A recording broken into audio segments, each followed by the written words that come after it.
Hey everybody, welcome to This Board Game Life, episode number 120, titled Gateway Games.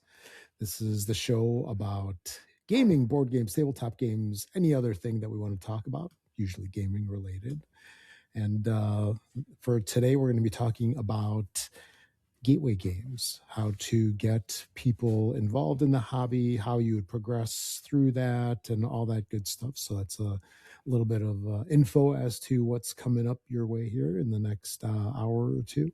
I'm one of your fine hosts for today. My name is Rob, and with me, as always, right over there is my good buddy Mark. Howdy, Rob. How you doing? What's up? I'm doing fantastic. Can't wait to get on with the discussion for our show today. Yes, this will be. I think this is going to be fun to talk topic. about that first topic. hit. Yeah. What starts the addiction? What starts people into the hobby or chases them away forever?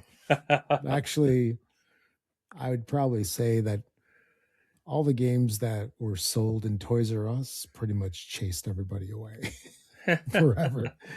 It's more about getting them back in.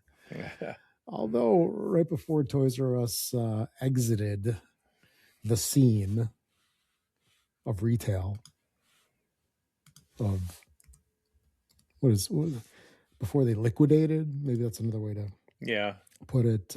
They started to get some stuff, some better games than, Sorry and all those.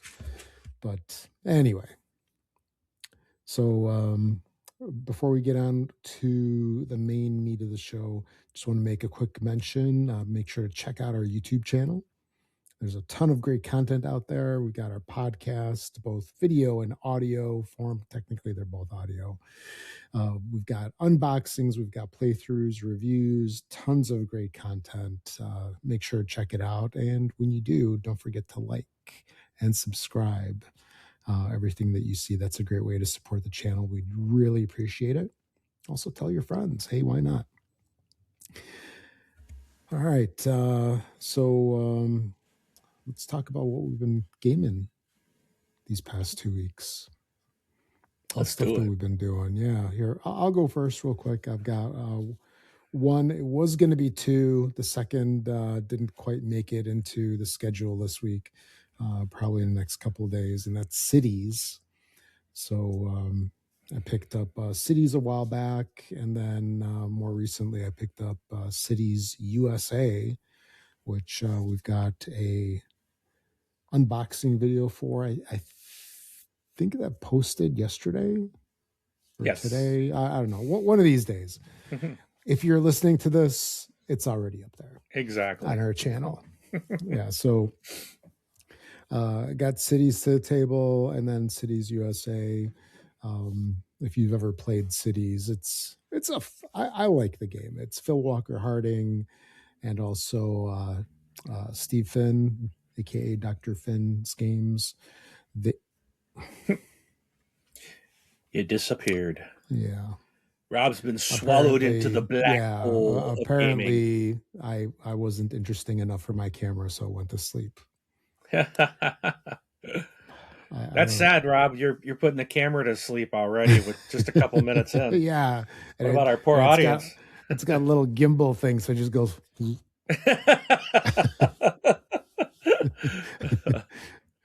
Normally, I would think it would just be enamored with me and it would just be staring at me lovingly the entire time.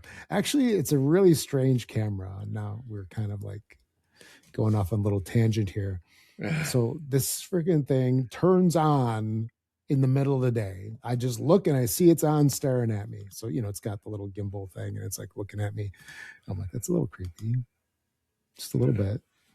And now when I want it to stare at me, it goes to sleep. Yeah. That's technology. You got to love it, man. Yeah.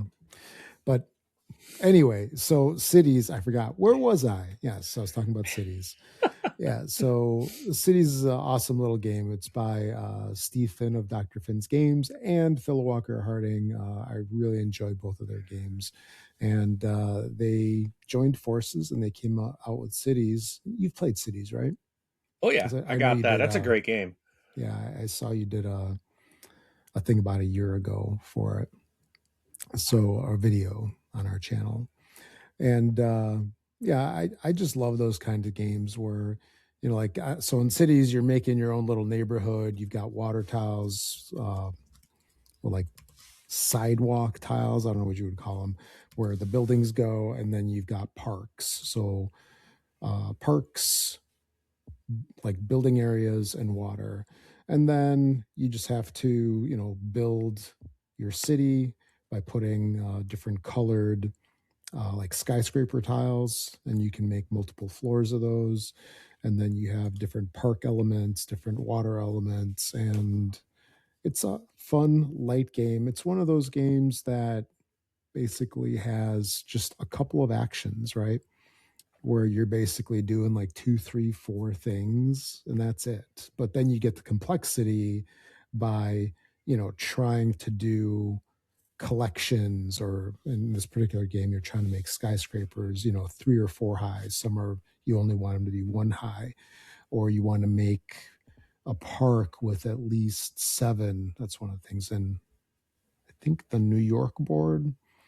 But yeah, you need to make certain areas a certain size, and it's just fun. It's just fun, not too brain burnery, and also, maybe it's a good gateway game. Who knows? We'll talk more about that later. Yeah. And then, yeah, Cities USA kind of takes that same game style and just makes it a little more what I'll call gamery, whereas Cities is more of a lighter game. The Cities USA is more of a crunchier game, definitely, where it ramps up the complexity a little bit, which probably makes it better for hardcore gamers. And it's still probably within the vein of being okay for the more casual gamers as well. It's not too bad. But anyway, yeah, I played Cities, really enjoyed that game. And how about you, Mark? What have you played? I had an actual pretty well, I wouldn't say it was a slow 2 weeks because I got a lot of several of these games in, several plays of each of these. But this Mhm. week I only played like 4 games in the last 2 weeks. So my list is a lot shorter. But a game that took just about 6 hours to play is The Witcher Old World. And we had a group of 4 of us that played this, and it was our first play, and it took us, I think it was like 5.5 hours, with So it's the like Twilight. No, not Twilight. yeah, Twilight Struggle. Yeah, Twilight Struggle. I was going to say Imperium, but No, no, that not that. that Not that one's one. but The Witcher Old World this is a fantastic game. I think the only downside to this is the setup and the teardown. There's a lot to set up, but I think this was our first time as a group. So the guy that has the game, he's got all the content, he's got everything, and it just took a while to set it up and everything.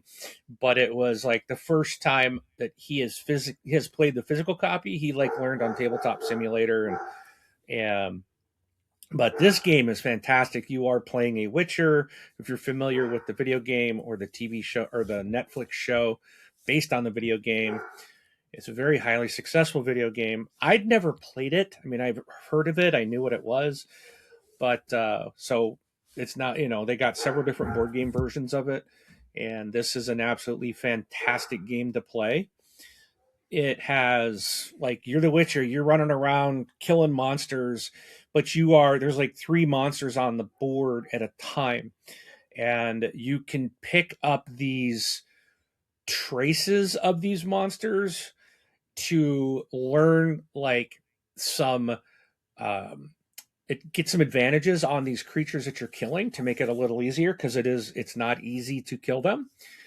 But you also have to be careful because other witchers are, like we had 4 witchers in the game. We were playing 4 of us, and there's 3 creatures out there, and we all are having to go kill creatures.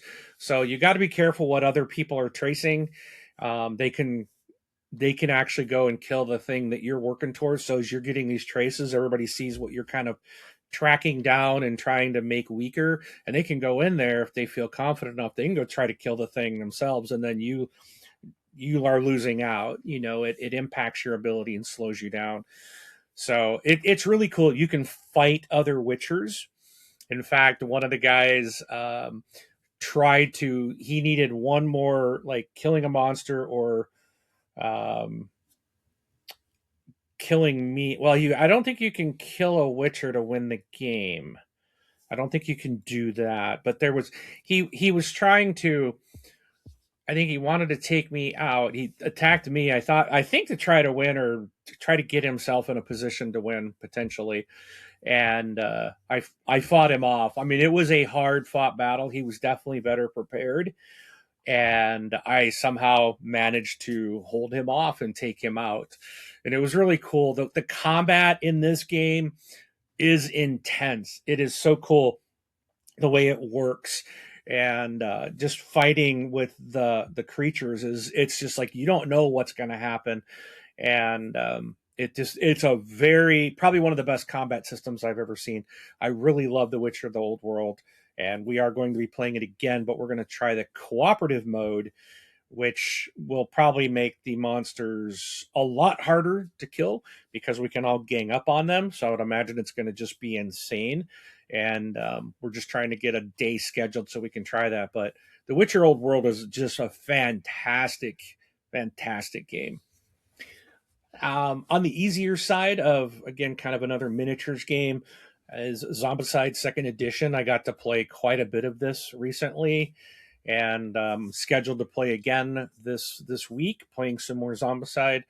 I'm so happy to finally get this game. I love Zombicide. I have loved it since the first time I ever played it, and now I got people that want to play it, and it looks like we're going to get a regular kind of cadence going with playing some Zombicide. So I'm really excited about it. Really love the game. It can be very challenging. It's Hmm. not a game to play if you have people that are lone wolfers. You've got to play together. You got to work together. So no Leroy Jenkins. You cannot Leroy Jenkins this because depending on the mission, some missions will be require everybody to get out, and that's tough. Like this Yeah. game ramps up, and I mean, you will have so many zombies on the board; it's just overwhelming.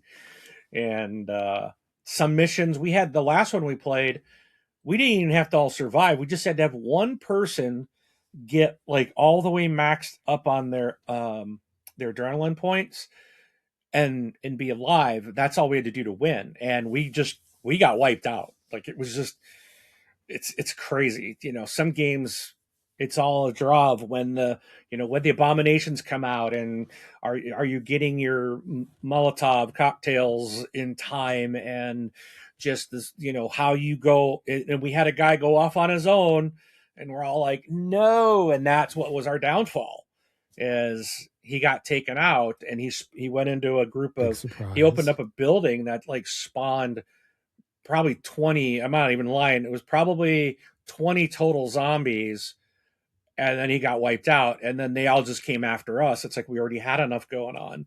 Um, Yeah. so yeah, it's fun. Absolutely love the game. So if you want to get into like a miniature zombie game that's focused on mainly just fighting zombies, overwhelming hordes of them, Zombicide is an absolutely fantastic game. So That story reminds me of back when we used to play Fortnite with the kids. yeah. And then, somebody is off on the other side of the map. I don't know how they got there. I There's a remember pick. Rob's famous words, "Where'd you go?" Yeah. How'd you get So, over there? And then the revive me. yeah, It's going to take me 2 minutes to like get over there. That's how far away you are.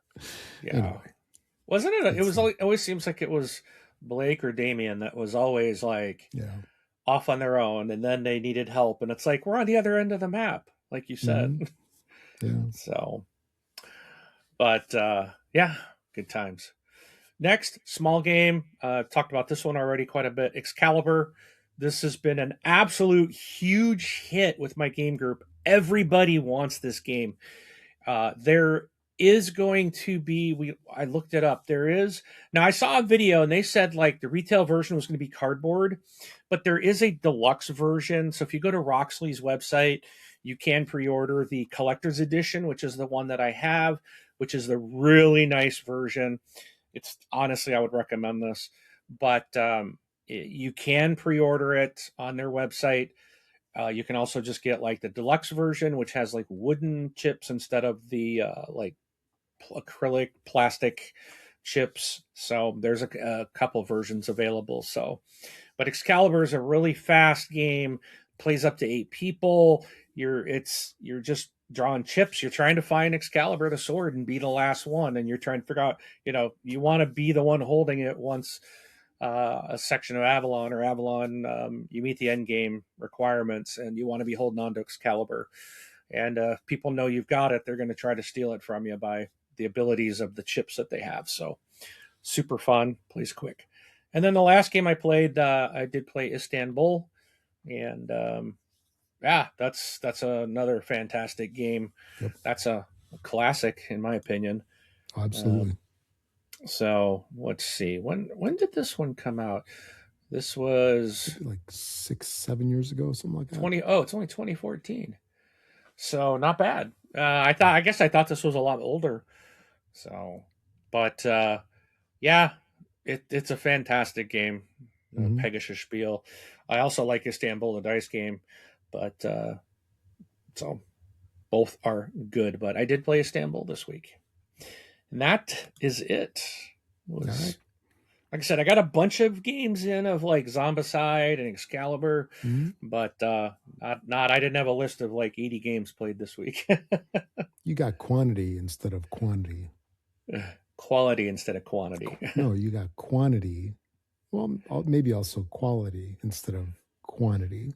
So you got your quantity of games instead Yeah, of a true. varying quantity of games. Yeah. Anyway, all right. All So right. moving on, we'd love to hear what you think about anything that we either post online or talk about on the show. Feel free to send us an email at contact@thisboardgamelife. Reach out to us on BGG or leave a comment on our videos that we have up on YouTube. And if you can send us a recording of yourself and we'll play it on the show.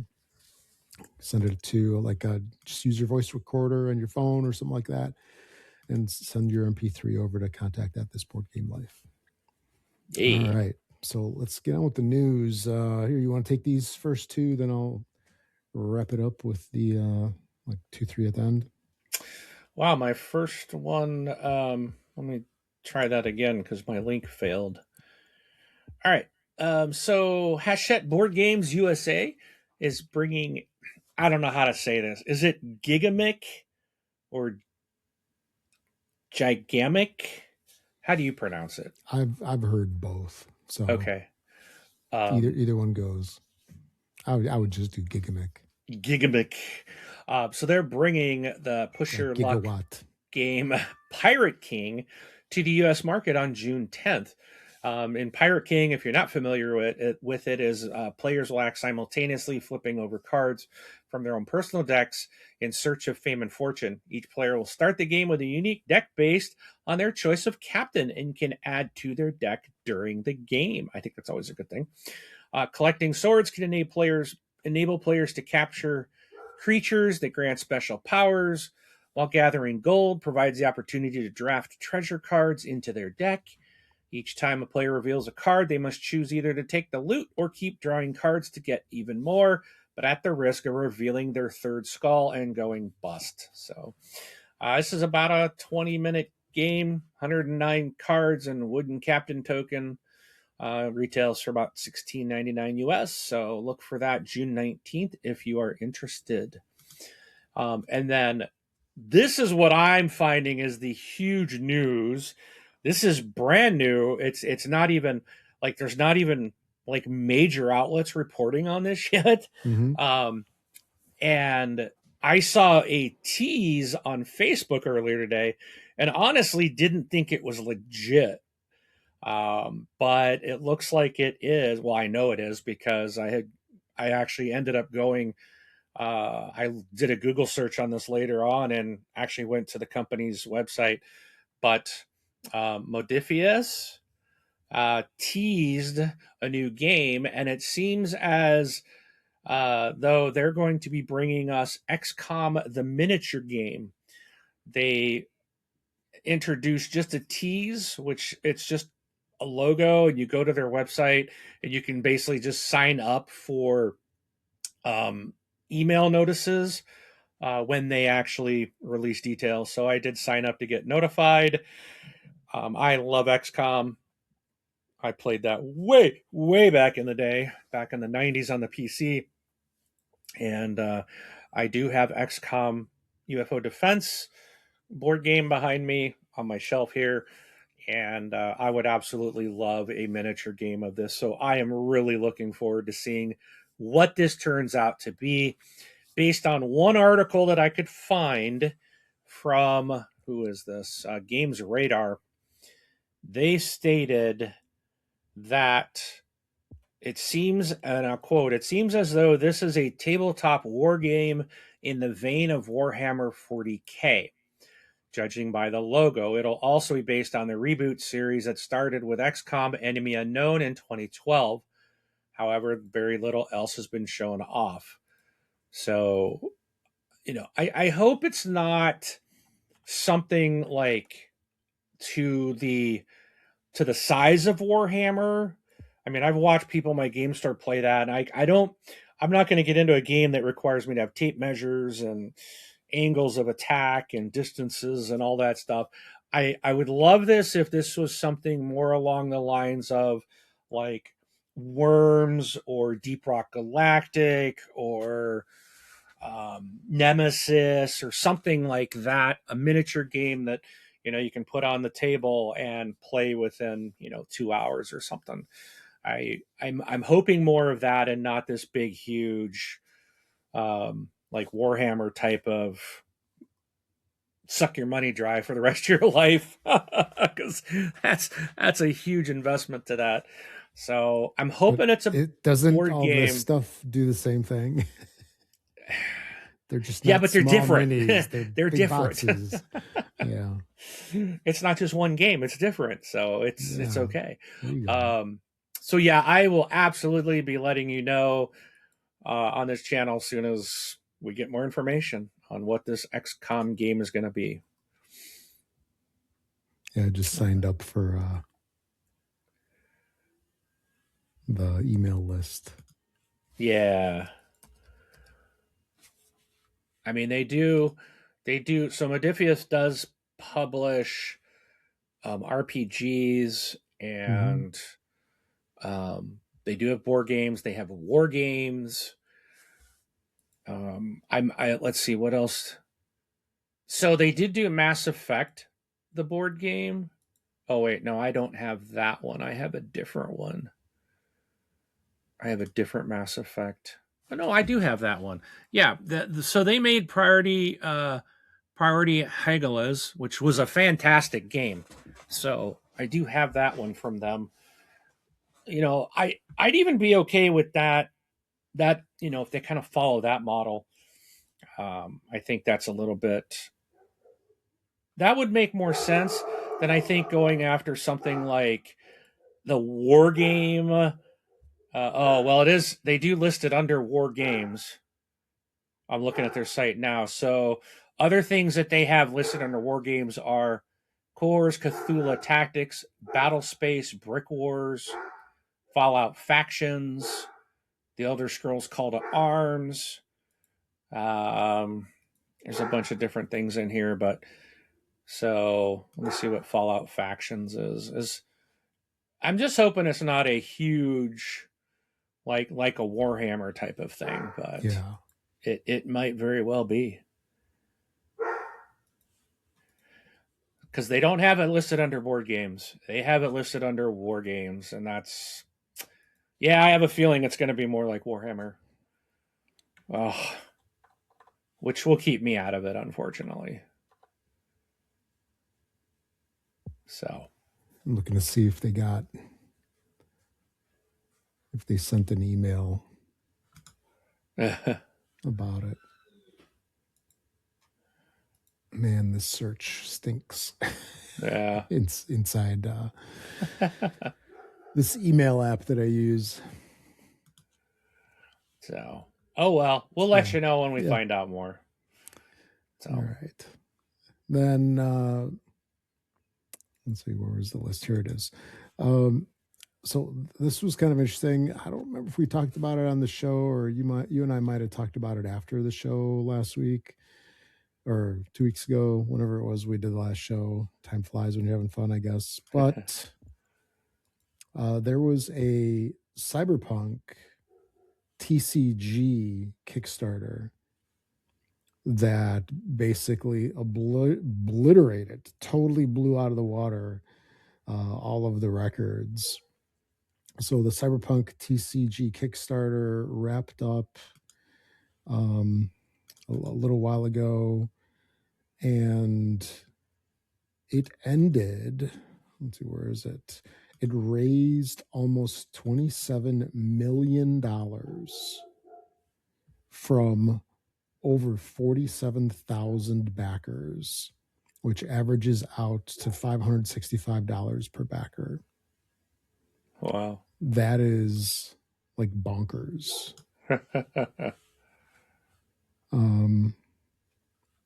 $565 per backer average. So some people did more.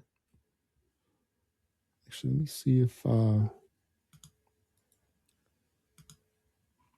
see if I can pull up that Kickstarter. Oh, That's a couple, $2-3.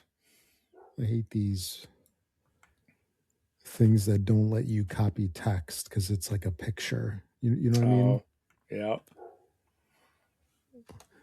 Let's see, pulling up the campaign. Yeah, it was done by Weird Company, by the way. Oh, they're over 28 million now. They were just under it before, and over 50,000 backers. Must have been like some late pledges or something like that. But here, let's look at some of these rewards.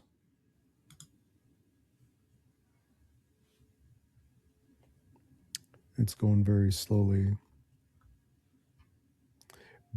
Cyberpunk, the trading card game. Build your crew, earn your legend. And I guess let's try a different browser. Wah, wah, wah. That's how well things are going here.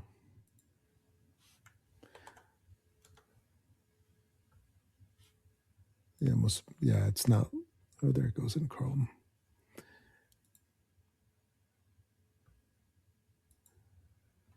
Yeah, it's not loading either. Anyway, that must have been some ridiculous rewards. I'm thinking. Oh, did it load? Oh, yes, it did. Okay, so the entry level is $175. That's one display, 36 beta booster pack. So that must be like a box. Then there's a Netrunner starter kit, $375. Street Cred pack, $535.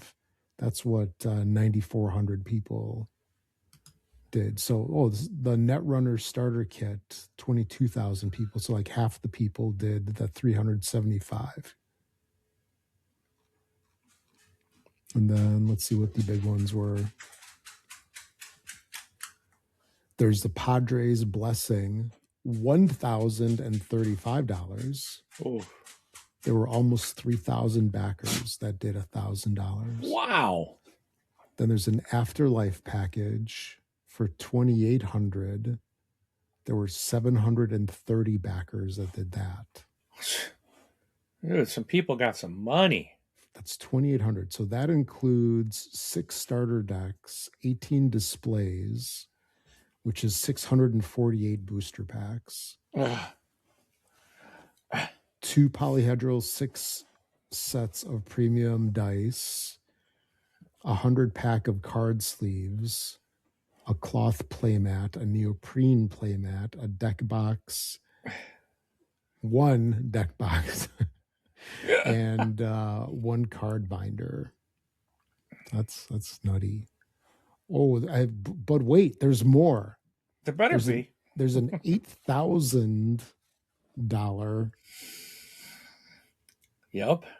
one with 79 backers, another one with 19 backers for 8,000. Oh, there's a bunch of them. There's a bunch of $8,000 ones. Yeah, Wow. yeah. Yeah, there's quite a few that back these 8,000. Golly. There's a ton of these $8,000 packs that have sold Yeah, that sold out. yeah, because they were limited to 100. Wow. That's got to be retail, man. That's got to be like retail stores somehow going to break all this down. Maybe.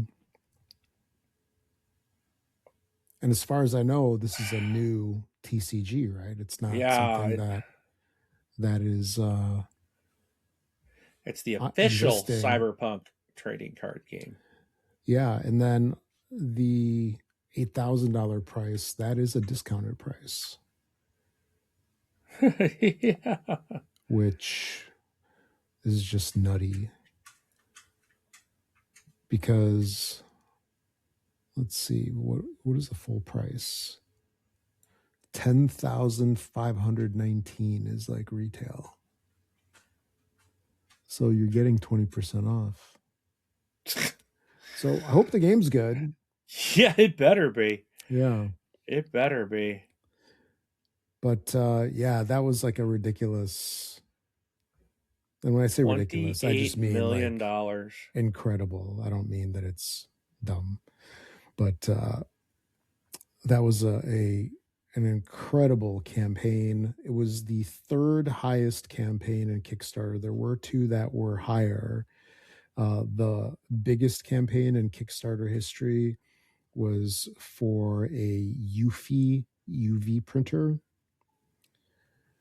which did 46.5 million with almost 18,000 backers. And there's a surprise 4 secret novels by Brendan Sanderson, which raised 41 million. So they came in 3rd with their, what did I say that it was? 28 million. So that's a lot. It's a lot for cards. But anyway, all right. So then the other thing that I wanted to touch on real quick news-wise that I thought was pretty cool was, I know, Mark, you love your Wingspan and your, Wormspan. I was trying to think of the dragon game. Yeah, Yeah, Wormspan, Wormspan. and then there's Finspan. You didn't care for Finspan, right? You No, I liked thought it was Wingspan. okay. Yeah. Okay. My favorite is the Wormspan. I do think that's the best. So Oh, really? The dragon one? yes, Okay. the dragon one. I like that one the best. All right. Well, Finspan is getting an expansion called Sharks and Reefs. It's going to be released on June 12th for retailers, and look for it about a week or 2 later when it hits online retailers.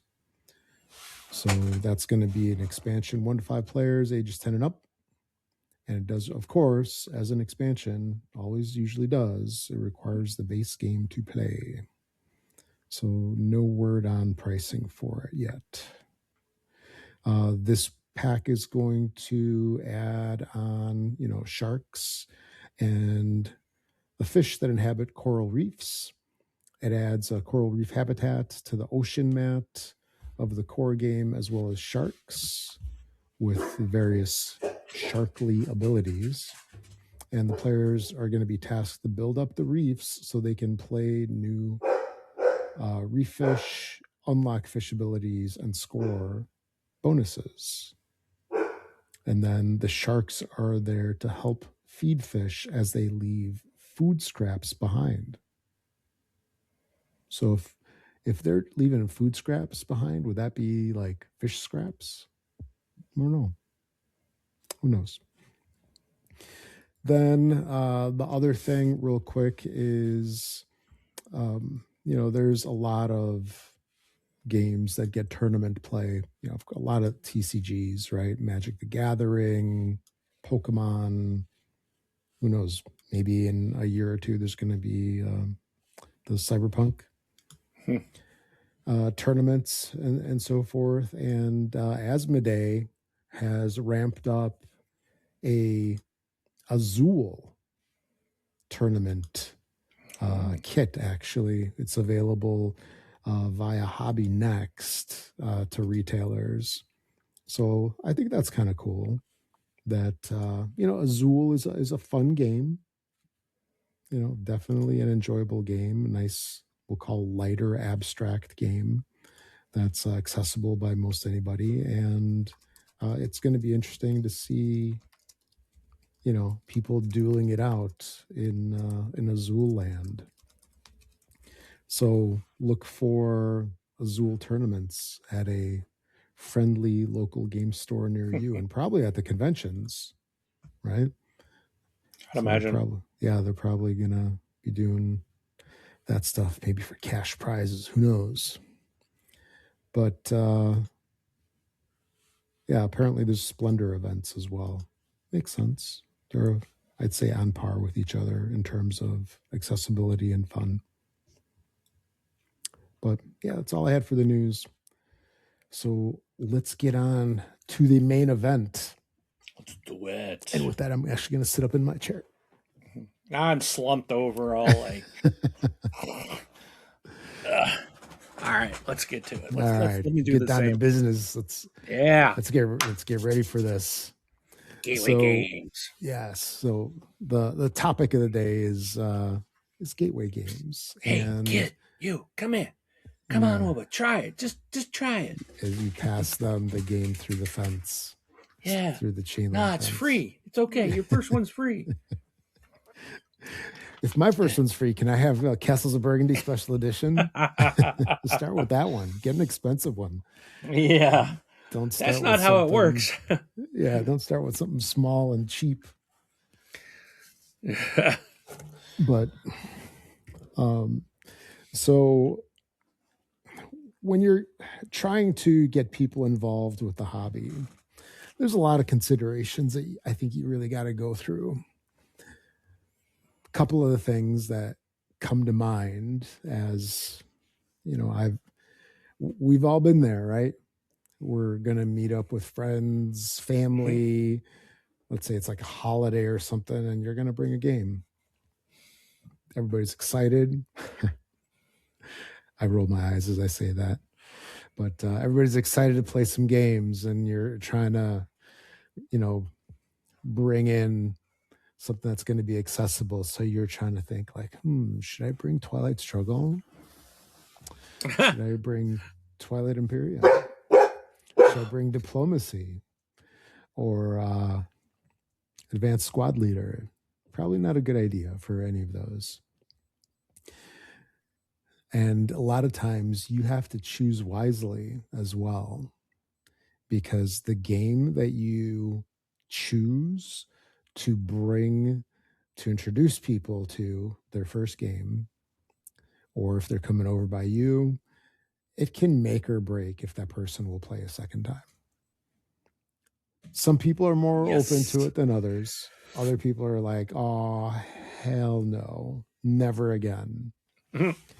And, you have to be very careful with that first game. And then if you do it properly, and then the people are open to playing again later on, whether it's same day or another day or something like that, you have to ramp it up slowly because there's a lot of considerations, right, Mark? I mean, Yeah. there's Yes. considerations on, you know, a lot of people are just familiar with the basics. They know Monopoly, they know checkers, they know maybe chess, they know shoots and ladders, all the stuff that, we played as kids or we play with kids. And that's about it. That's where it stops. Some of us older folks maybe also know Trivial Pursuit Yeah. and some of the other games. But that first game is crucial.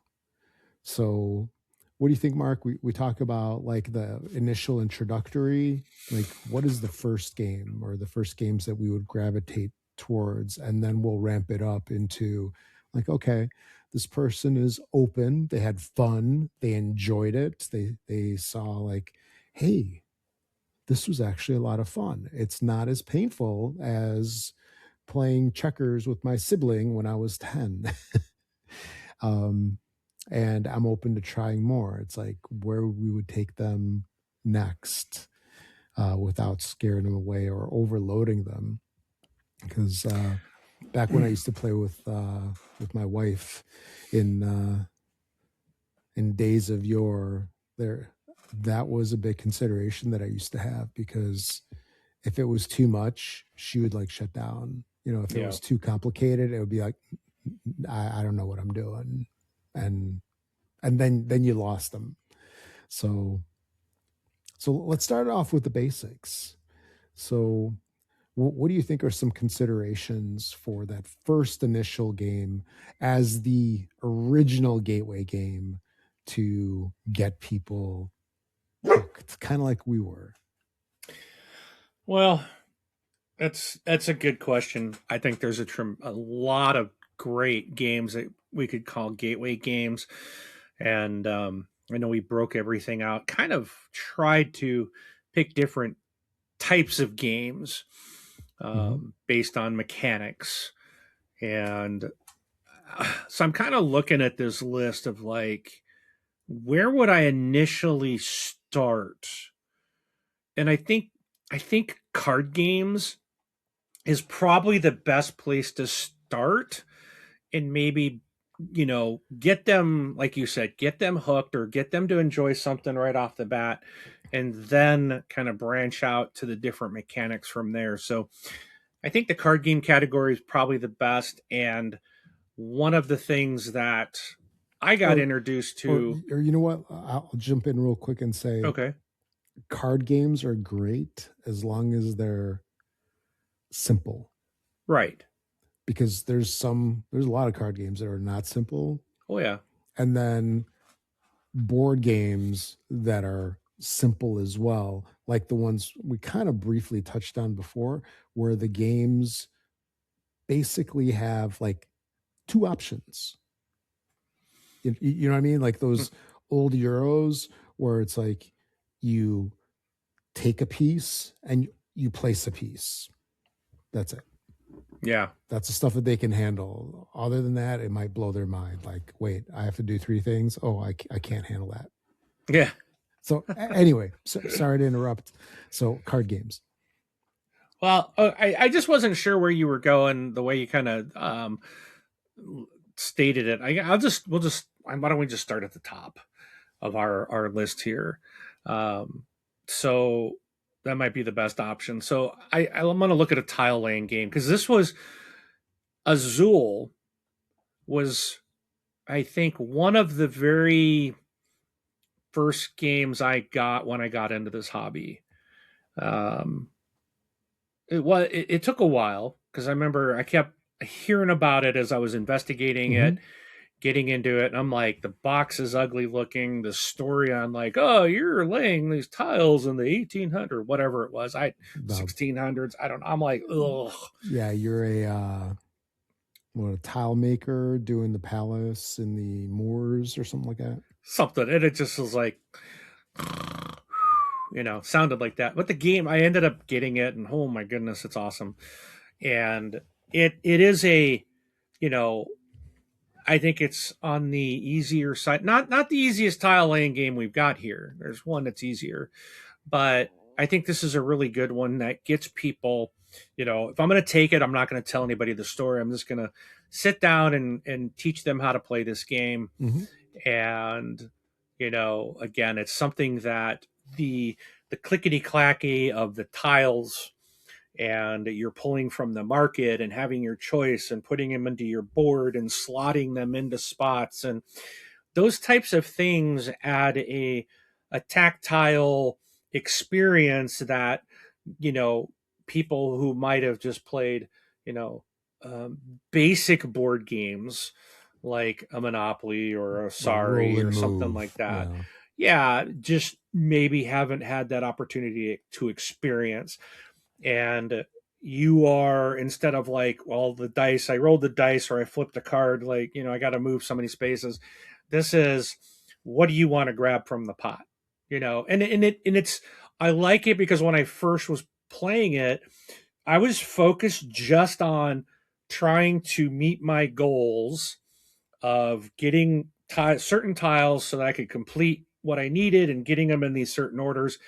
But pretty quickly, maybe like by the third game, I was like already so comfortable with that I started to realize that as the game is going, I need to look at what my opponent is doing and then find ways to kind of hose them. Like, To block them, basically. yeah. Yeah.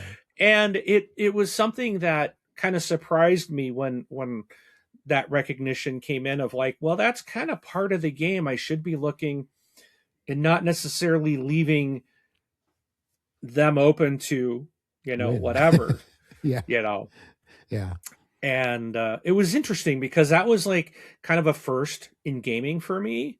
And I was surprised how quickly that realization came into me learning the game. So, Hmm. yeah, Azul, I think, is a fantastic gateway game that for all those reasons. No, I definitely agree. And it's one of those games where it's a good gateway game. It's not too crazy for new gamers, meaning it's not too overly complicated. As long as you play on that regular side, as Yeah. the I'll call it the beginner side versus the more advanced side on the back of the board. Um, so as long as you play on that, and then you sit there and you watch the people, like, no, you can't do it that way. You got to do it this way. You correct them a bunch of times, then they get it. It's a really good intro, and the people that I've played it with as their first game, they've usually wanted to play it again, which Yeah. is very meaningful. I mean, it says a lot about the game. Oh, absolutely. Yeah. That's what you want in a gateway game. You want something that is easy to learn, that's going to hook people so that they want to play it again. And when they've played that, and when they have that desire to play that first game, something new, and they're like, "Wow, I didn't know board gaming could be like this." Hmm. That's when you can move on to more gateway games of different types of mechanics and show them all the different variations. It's just not like you said, roll and move. There's so much more out there.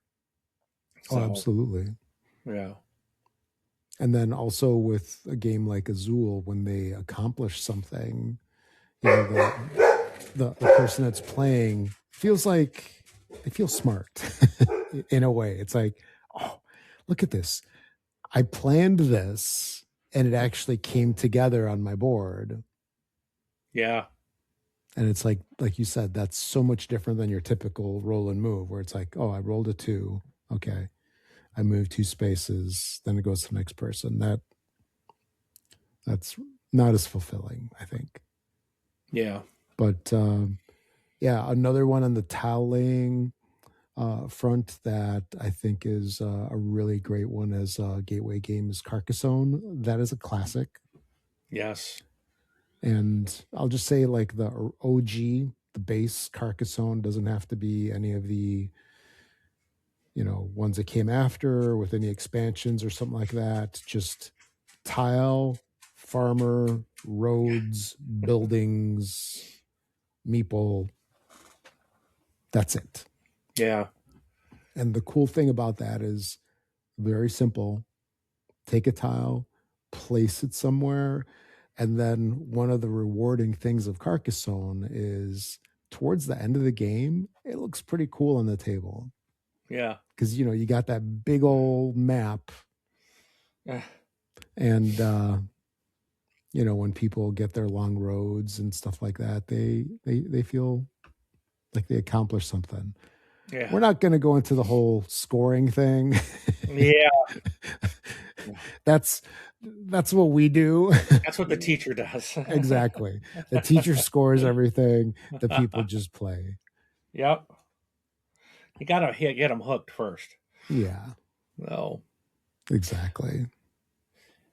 But kind of like along that line of tile building up like a little map, but a much easier to score is King Domino. That's another really great gateway game that people can get into real simple, and very quickly with that one you will have player interaction, and the fact of like, I mean, it becomes very evident when there's this market of tiles to select from, and depending on which one you select is going to dictate which which order you go in on the next drafting. And and also seeing, oh, do I want to let someone get these crowns that are there? So you're looking at, maybe I don't have crowns or that desert tile, but there's a 2 crown desert tile there. Do I take it and try to build on that multiplier, or do I grab another forest one, which I got a bunch of? And it's very simple, but there's a lot of strategy, I think, that goes into it. And again, very quickly someone can realize Hmm. that there's a lot more depth than just picking up a tile and placing it down. Oh, um, absolutely. so yeah, King Domino, absolutely, which is probably the original tile laying game that I ever played. I think you actually introduced me to it. um, and yeah, it's just fantastic. It's my favorite of the King Domino games. I Hmm. think it still holds up, and it's just fantastic. Oh, absolutely. And with this one in particular, as an introductory game, I would sort of evaluate how smart my people were. um, if they're simpler, I would leave this as a second game, just because there's a little bit of extra stuff in it. That's all. No other reason. Yeah. And do you have any other? So I had another tile laying game, but I think I took it off the list because I think it's a little. Again, I want to make sure they're gateway, and I think the other one I had is a step up. Let them get through what we've talked about, then maybe move on to others. But is there any other gateway games for tile laying that you have? For the introductory ones, there's a ton that come to mind, but the main thing is simplicity because we want to keep decision making low. Because like I Right. said, we're so used to games and different mechanics and stuff like that. I think we had this discussion um, like a year or two ago, just about how people that are just getting into the hobby, they're just not used to all the stuff that we are because Yeah. we built our way up, right? It's like we're familiar with deck building. We're familiar with like the nuances of how all that stuff works. And then, somebody who's getting into the hobby as an introduction, they don't know all of that. So it's a little overwhelming all at once for them to Yeah. get all these concepts. Some people are very adaptable, and, they can just pick the stuff up. A lot of people just, they need a slower walk into it. But, like for introductory games, Dorf Romantic is also another good one, I think. Again, I don't know if I would do that as. I thought my camera was just going to turn off again. It started blinking at me. I'm watching you because it's watching me. Um, Dorf Romantic is maybe a later game, not necessarily the first game that I would introduce, but it would be one of the first because people usually play it and they're like, "Oh, this is fun. I like this. I had a good time." Yeah, I think I was thinking Dorf Romantic as well. I think my only thing there is it can get confusing when you bring new content into the game. And it's like, oh, you unlocked it, but then you have to meet obligations to be able to use it. And that's a little confusing. But like just starting out the tile laying and stuff, and it's a really beautiful looking game, just like Carcassonne. When you get when you're kind of done Yeah, with it, it's like you have such a unique map, and it's always different. And sometimes you might be working on the longest train line or the longest river, or trying to build up the biggest forest area or the cities. And yeah, it's really cool. I love Dorf Romantic. That game is so much fun. Um, and I think you could get away with that being a gateway game, as long as yeah, someone has you got a good teacher. So, but I agree with you. Excellent game. hmm All right, so my next ones are going to be engine building / worker placement, and I think I missed the mark here because there's probably easier gate. These are probably would not be considered gateway games, but let me explain why I put them in here. So I'm going to start with my first one, and that's Disney's Villainous, or Star Wars Villainous, or Marvel Villainous. So the Villainous line is something that, based on the IP, like I said, Disney characters, Marvel or Star Wars, that right there is going to appeal to people. So you can get someone hooked just based on the IP, which can be very helpful to get someone to try something new. yeah, Villainous, the issue with this one is that if you're teaching somebody and maybe you got a group of 4 and 3 people are new, the person instructing has to know the game and the characters very well. And the hard part about someone learning is everybody's doing, it's like their own game. Everyone's character, because you play as a specific character, you're going to have your own goals, your own missions, your own win conditions, which is a challenge for someone who's new. yeah, You're used to, hey, this is what, I mean, what, 90% of board games out there, here's what triggers end game, right? We're all doing this to get to this goal. Well, in Villainous, it's different. Everybody has a different objective, different goals, different way to do things. So it can be a bit challenged. But if you have a really good instructor teaching you this game, it can be extremely rewarding. like It Mark or Rob. introduces, yeah. I would Mhm. not say Mark. Mark is, I think I'm a terrible.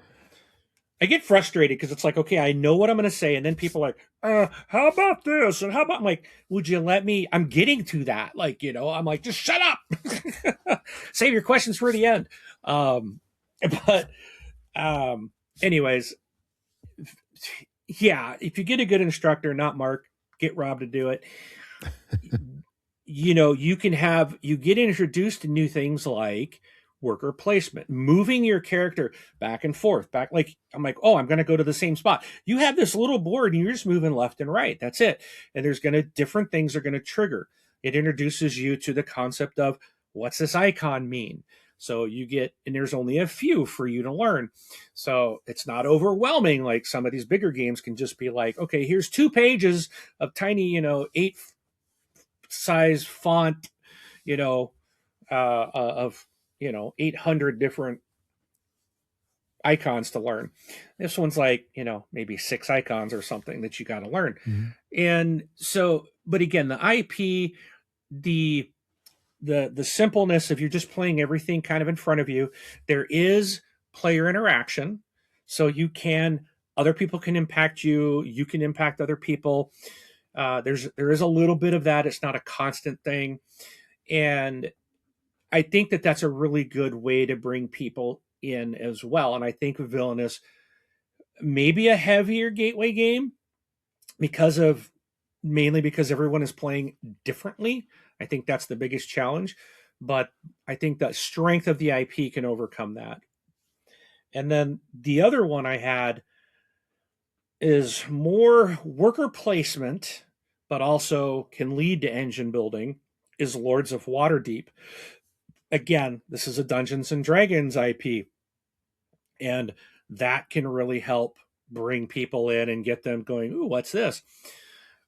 This was the first time I played Lords of Waterdeep. I was hooked. It was, the whole worker placement thing was brand new to me. I'd never done that. And I absolutely love worker placement games.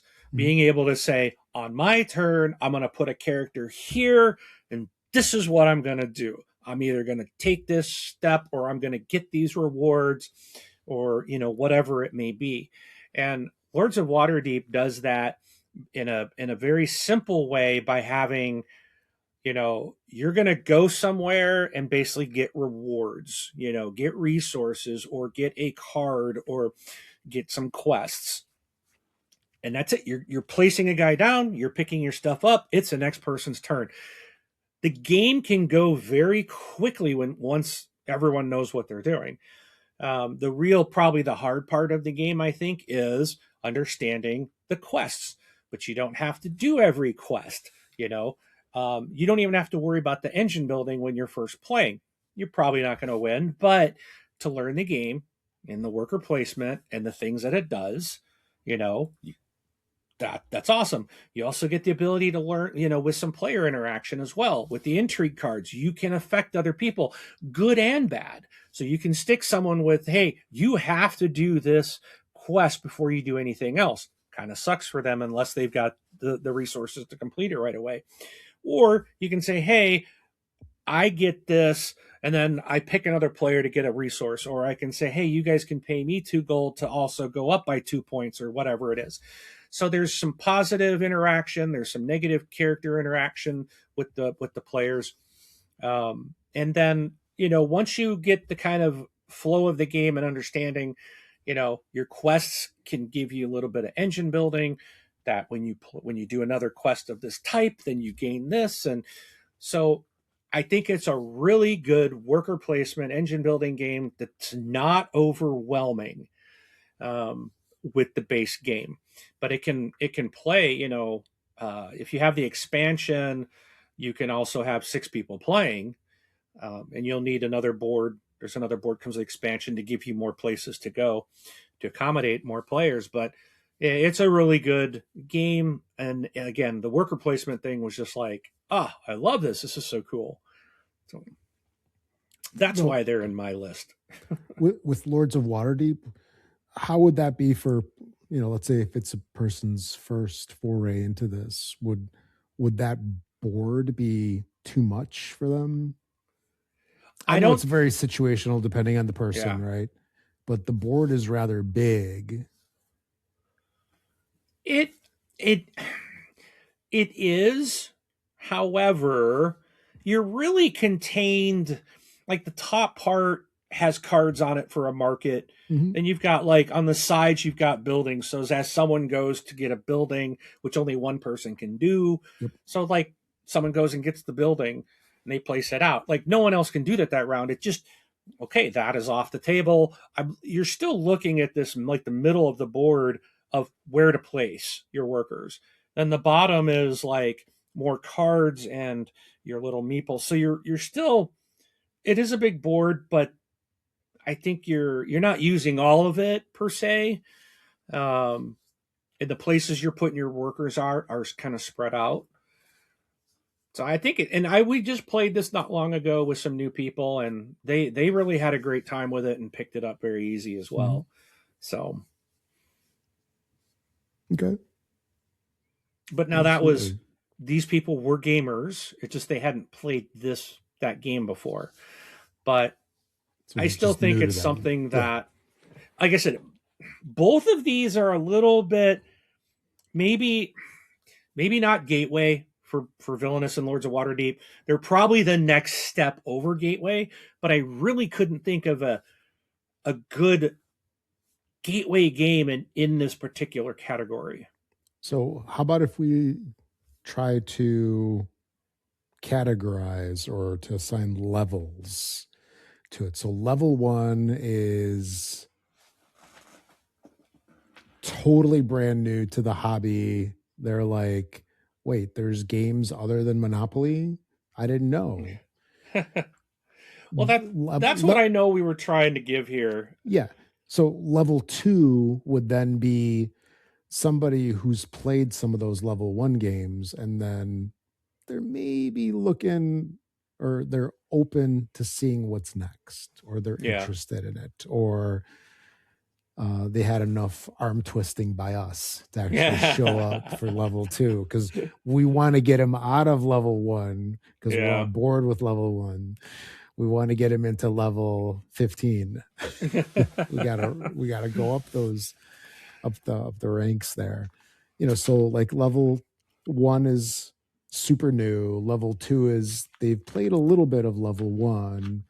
Then level three is maybe at the point of where this is really fun. I want to do this like regularly. Level four might be like they're starting to buy their own of stuff that you know what I mean? It's like Yeah.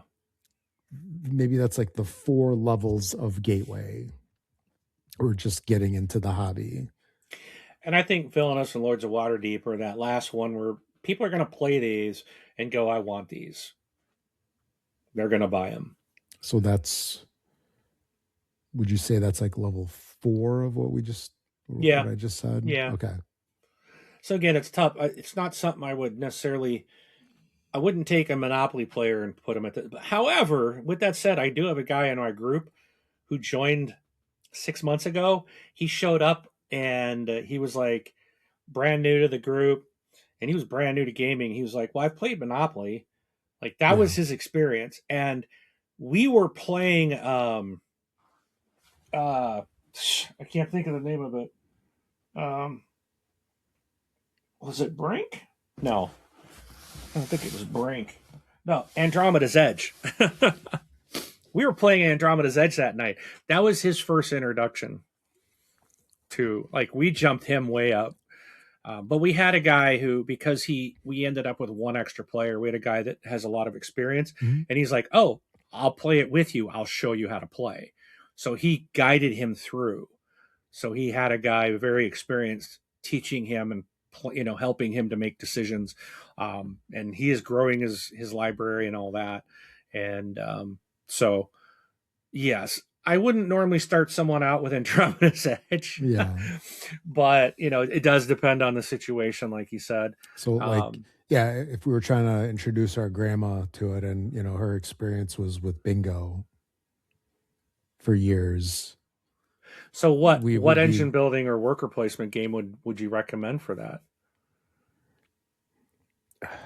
see again, it depends on which level we're talking about, right? So I would almost say for most people, if they're totally green on the hobby, they have no idea that it exists. Like a coworker, a neighbor that we Yeah. have, just somebody out of the blue. There are people that can handle it. There's a lot of people that can't. They just get overwhelmed. Yeah. They gloss over, like, trying to explain how to use the VCR to grandma back in the day. And it's like, the triangle is play. Okay, so how do you start it? I don't know. But yeah, like I don't know. I would say like a worker placement game would be a little more advanced than like an introduction game. It would be like Ooh. what we'll say like a level two or three. It would, if it's worker placement, I would want it to be like very simple. cities might follow in here. Yeah, actually, that one is I. You're right. Cities would be a good one. That is like extremely light, where you have your dudes and you place them. It's interesting enough where you're building your own thing, which is new to people, which they probably will think it's cool. Yep. You're building your neighborhood, and then you just got that tiny bit of extra stuff of managing your different biomes, I'll call them, and also your skyscrapers. And plus, it has the added benefit of looking cool, even though it's really Yeah. small. It's like what, 3 by 3, Yeah. or would that fall under tiling? It's a Um, mix of both, technically, it's got several little things going in. but worker So, placement works for that, but you're definitely. definitely that's your main thing because you're putting your workers where you want to, what activity you want to do, or what you're grabbing. So, Yeah, yeah, I think that would be a great one to select for a gateway game to worker placement, at least. yeah. So, So I'm going to go to the next grouping here. sure, deck building. So let me just jump in real quick and say something. So the thing that I would consider with deck building as a gateway game is what the person's or what the people's experience is with card games in general. And what I mean by that is if somebody has had experience with Magic the Gathering, Pokemon, anything like that, any kind of card game, that opens things up because they already have some experience that will make deck building games easier.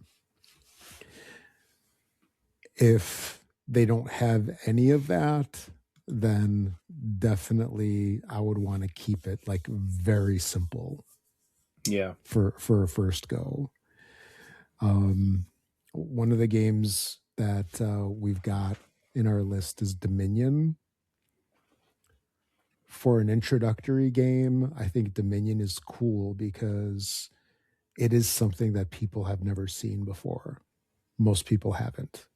That deck building thing can kind of blow their mind, and they're like, this is really cool. This is really interesting. Let me play it again. If I do Dominion, it would have to be base set. Yes. No expansions. And then I would even say, like, play it. It's been so long since I played Dominion, I don't remember what they have in the manual, but if it tells you play your first game with these cards, I It would do does. that. It does state that. Yes. That's right. Yeah. Yeah. It gives you the ones to use, and it's the very simple Yeah. um, pairing of the cards that work together. Yeah. And then, yeah, the people need to play that a couple of times just because deck building is something that most people haven't seen. If all they're used to is roll and move and checkers, chess and all those bingo, backgammon. If that's all they're used to, this will kind of blow their mind, but hopefully in a good way. I'm gonna grab The, one. grab one what? I'm Dominion? sliding something over here. A dog? No, mine for my recommendation of a deck builder. Anything else for Dominion?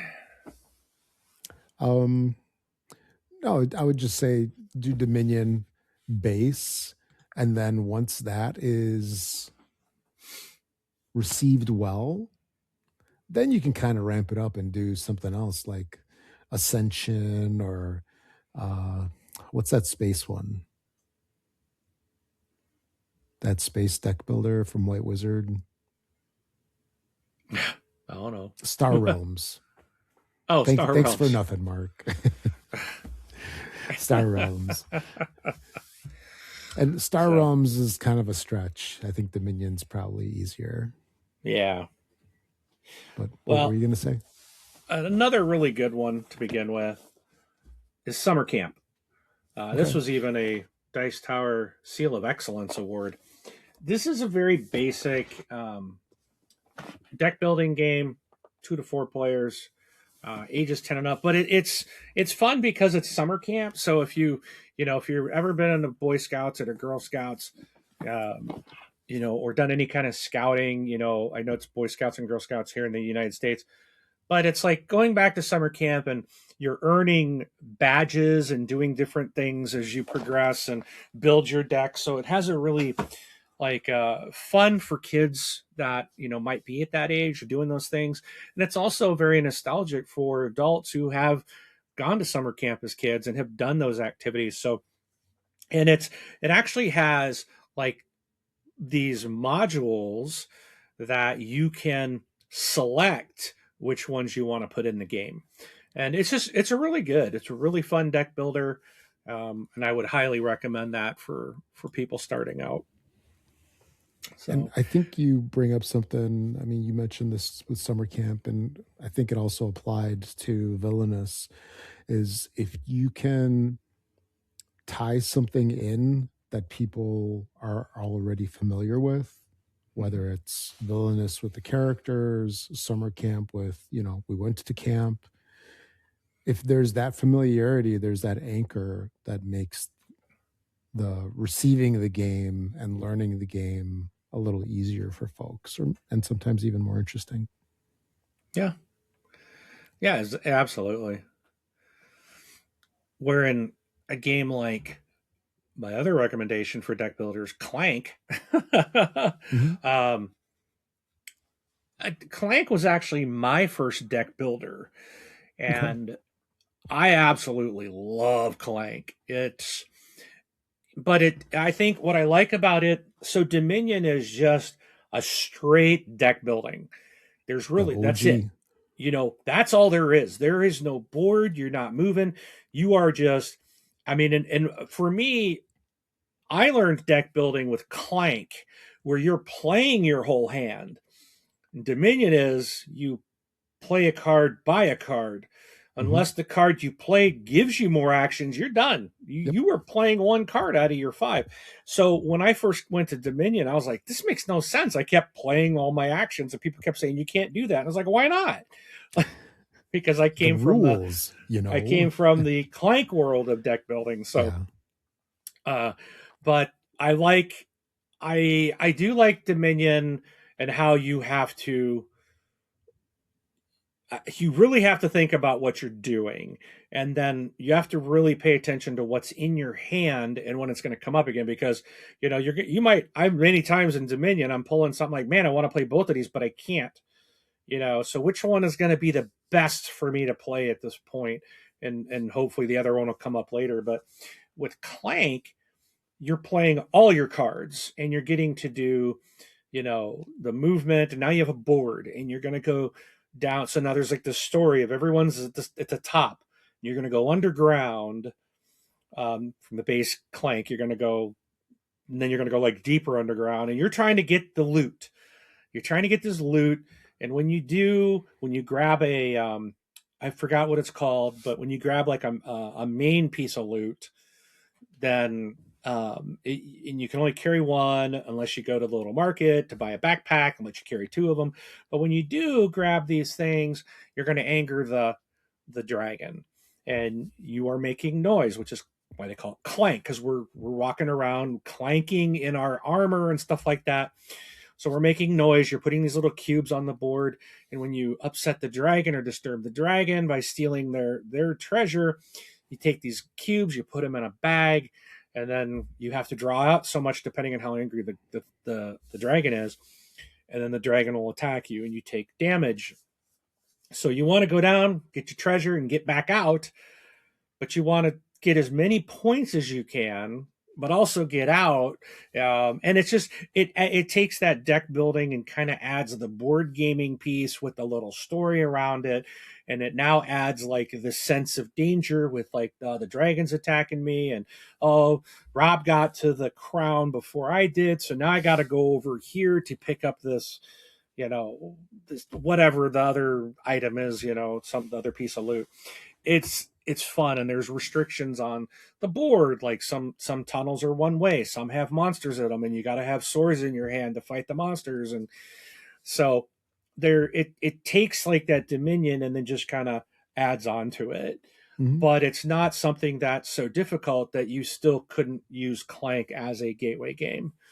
So I absolutely love it, and I think it's just a fantastic good introduction to deck building as well. Oh, absolutely. Move on to the next one here. Sure.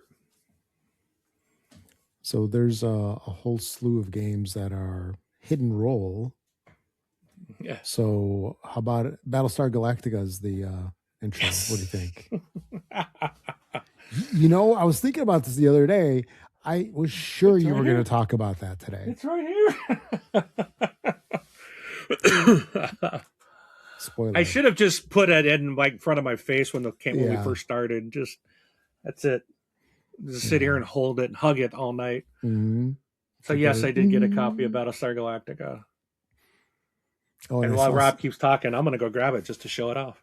Yeah, there's Because I'm not I, sure if you can see it in camera, but it is right there. no, I don't think so. Yeah, Mark, he had a great love for Battlestar Galactica now for a while, ever since he played it. Yeah, look at that. He was holding it in front of the camera for those of you that are on audio. But yeah, he's loved this game ever since he played it the first time, and then that inspired him to watch the actual show. And you know what? I just saw a statistic on the show that came out in 2003. Yeah. 23 years ago. That's like ridiculous that it's that old. So so I played the game, inspired me to watch that show, the miniseries, and then the 4 seasons of the show that was rebooted in early 2000s. And I got this game this weekend, and I went back and I bought Battlestar Galactica's Blood and Steel and Pegasus. I think it's called Pegasus, Yeah. which were like 2 1 hour or 2 hour spin-offs of that Okay. Battlestar Galactica of the reboot. And then I went and watched the original 1978 movie, which spun off the season Yep. of Battle. And I'm now watching the original series, And which is terrible, but it's still good. and and then I don't know if it was part of it. They came to Earth. Make sure you catch that one. I think it was like a reboot in the early 80s. Oh, I'll have to go look Yeah, for that. make sure. I don't know if it's part of the original series or if it has a separate name, but Okay. yeah, they finally came to Earth, and then they had these like motorcycles that could fly, and then they would fly the Vipers into a park, and then it would like cloak itself and go invisible. Then you'd see like the person jogging, and they'd like, boonk. They hit their head and they get knocked out because they just ran into a Viper or something like that. But yeah, that was Battlestar coming to like late 80s or United States, Los Angeles, probably in particular. And there was a spin-off that did not last very long. I don't know if it's out there. It's called Caprica. You can probably watch that. It's a spin-off of the reboot. Oh, okay. We'll have to check it out. Yeah. But anyway, so Hidden Role, there's quite a few games. We just mentioned Battlestar and what, Unfathomable? I can never remember that. Unfathomable, yeah. Yeah. So that's the same game as Battlestar Galactica, the board game. It's just a Cthulhu IP, but it's Yeah. essentially the same game.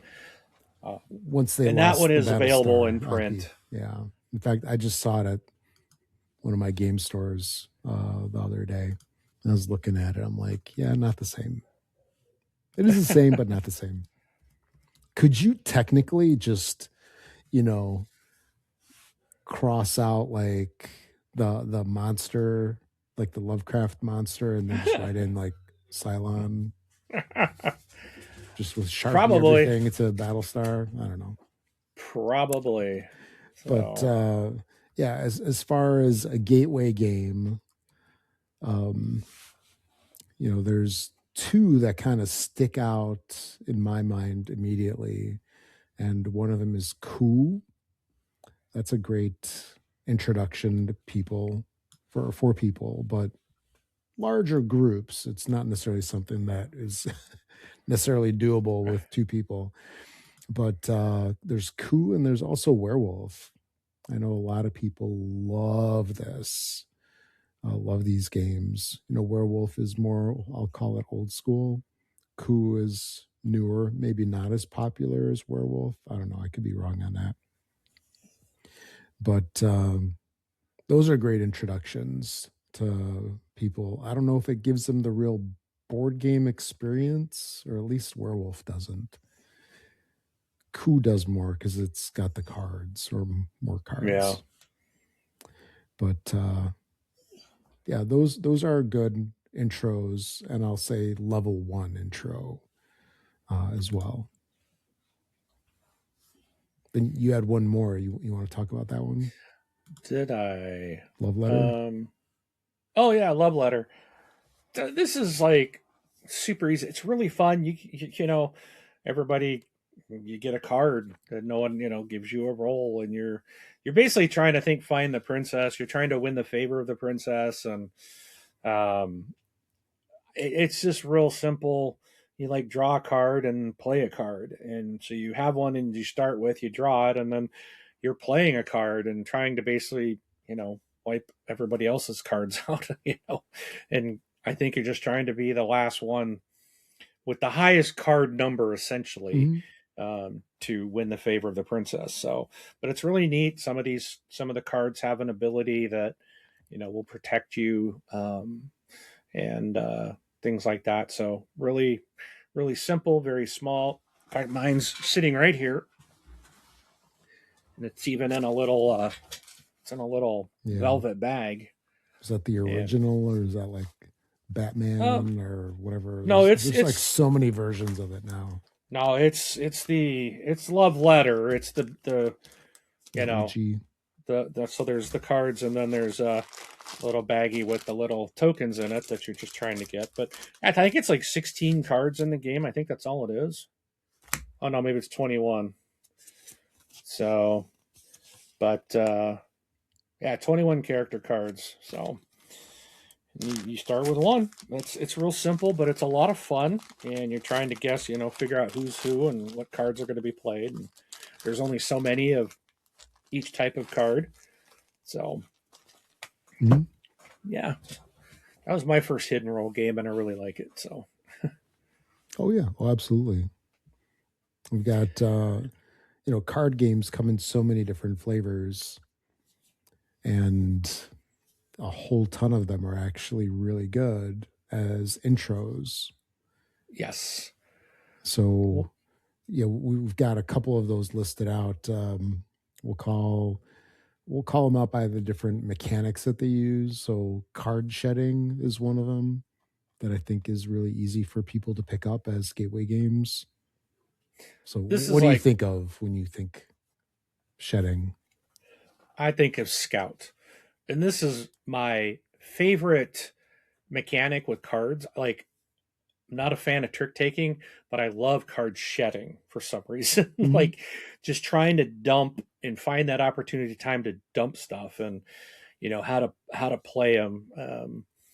And yeah, that's I think Scout is a perfect game for that. It's got a little bit of trickery to it in the fact of, or not trickery, but uniqueness. Like when you get your card, your hand dealt out to you, you have to keep it that way. Like you Hmm. can't rearrange it. And then there's numbers on the top and numbers on the bottom, and it's like at some point, I'm trying to remember. It's been a long time since I played, but I think you can flip the cards to play them. The other, play the other numbers or something. I don't. I'm trying to remember. Hopefully, I'm not mixing. Let me pull up a picture and make sure I'm not mixing it. No, yeah, there's two numbers on it, but you gotta like.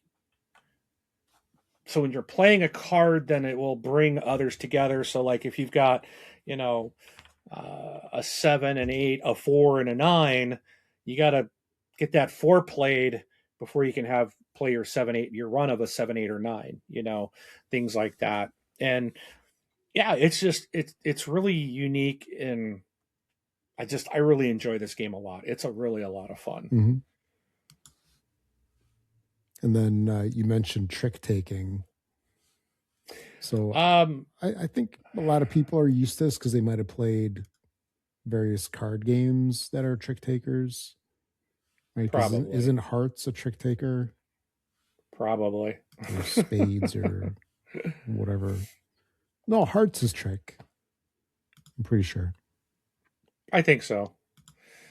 But my one I have enjoyed is Skull King. That one I think is a pretty fun one to play, not to score. Um, use the app. That one can be a little Yeah. tricky on scoring, but I think it's one that's like easy. I feel like it's an easier trick taker for people to kind of understand. I've played some that just like what, like the way the rules are. It's like you don't want to win, and then on the first 3 rounds, then you want to win after that. It's like it's just some weird stuff that doesn't make any sense. But Skull King, I think, is pretty straightforward with the exception of the scoring. Another one, I was just thinking of it, and it's already left my head.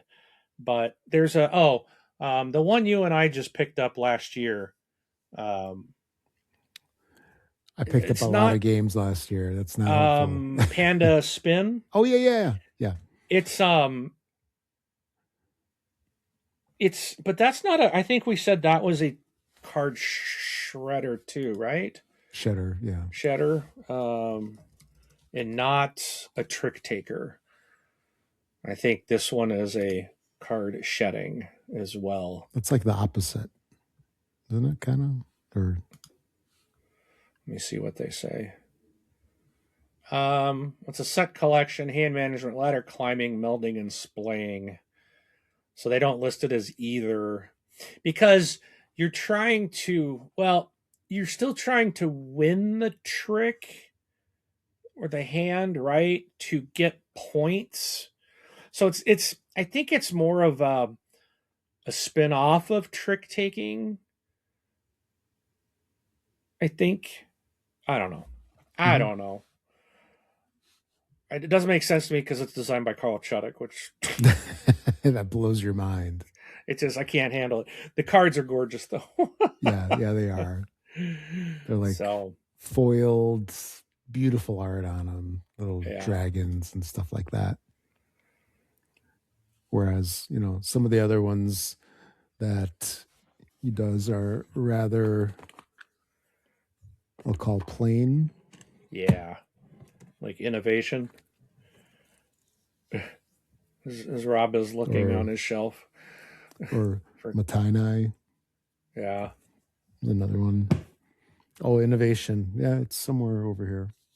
Actually, it's not up in the front. It's behind one of the front games now. But yeah, Shoved in the back where it belongs. there's just so many different card games out there. A lot of them are acceptable as intro games because people are Oh. used to handling cards, and that's if they're interesting enough to let people have an experience that's what I'll call extraordinary, meaning not like they've had in the past. That's what it'll inspire them to go, what else you got? Right? That's our Yeah. favorite thing that we hear. And then Thinking of like regular card games, I know one that you introduced me to that's I think still it's a newer game, but it's a fantastic game. That's Flip Seven. Oh Like, yeah.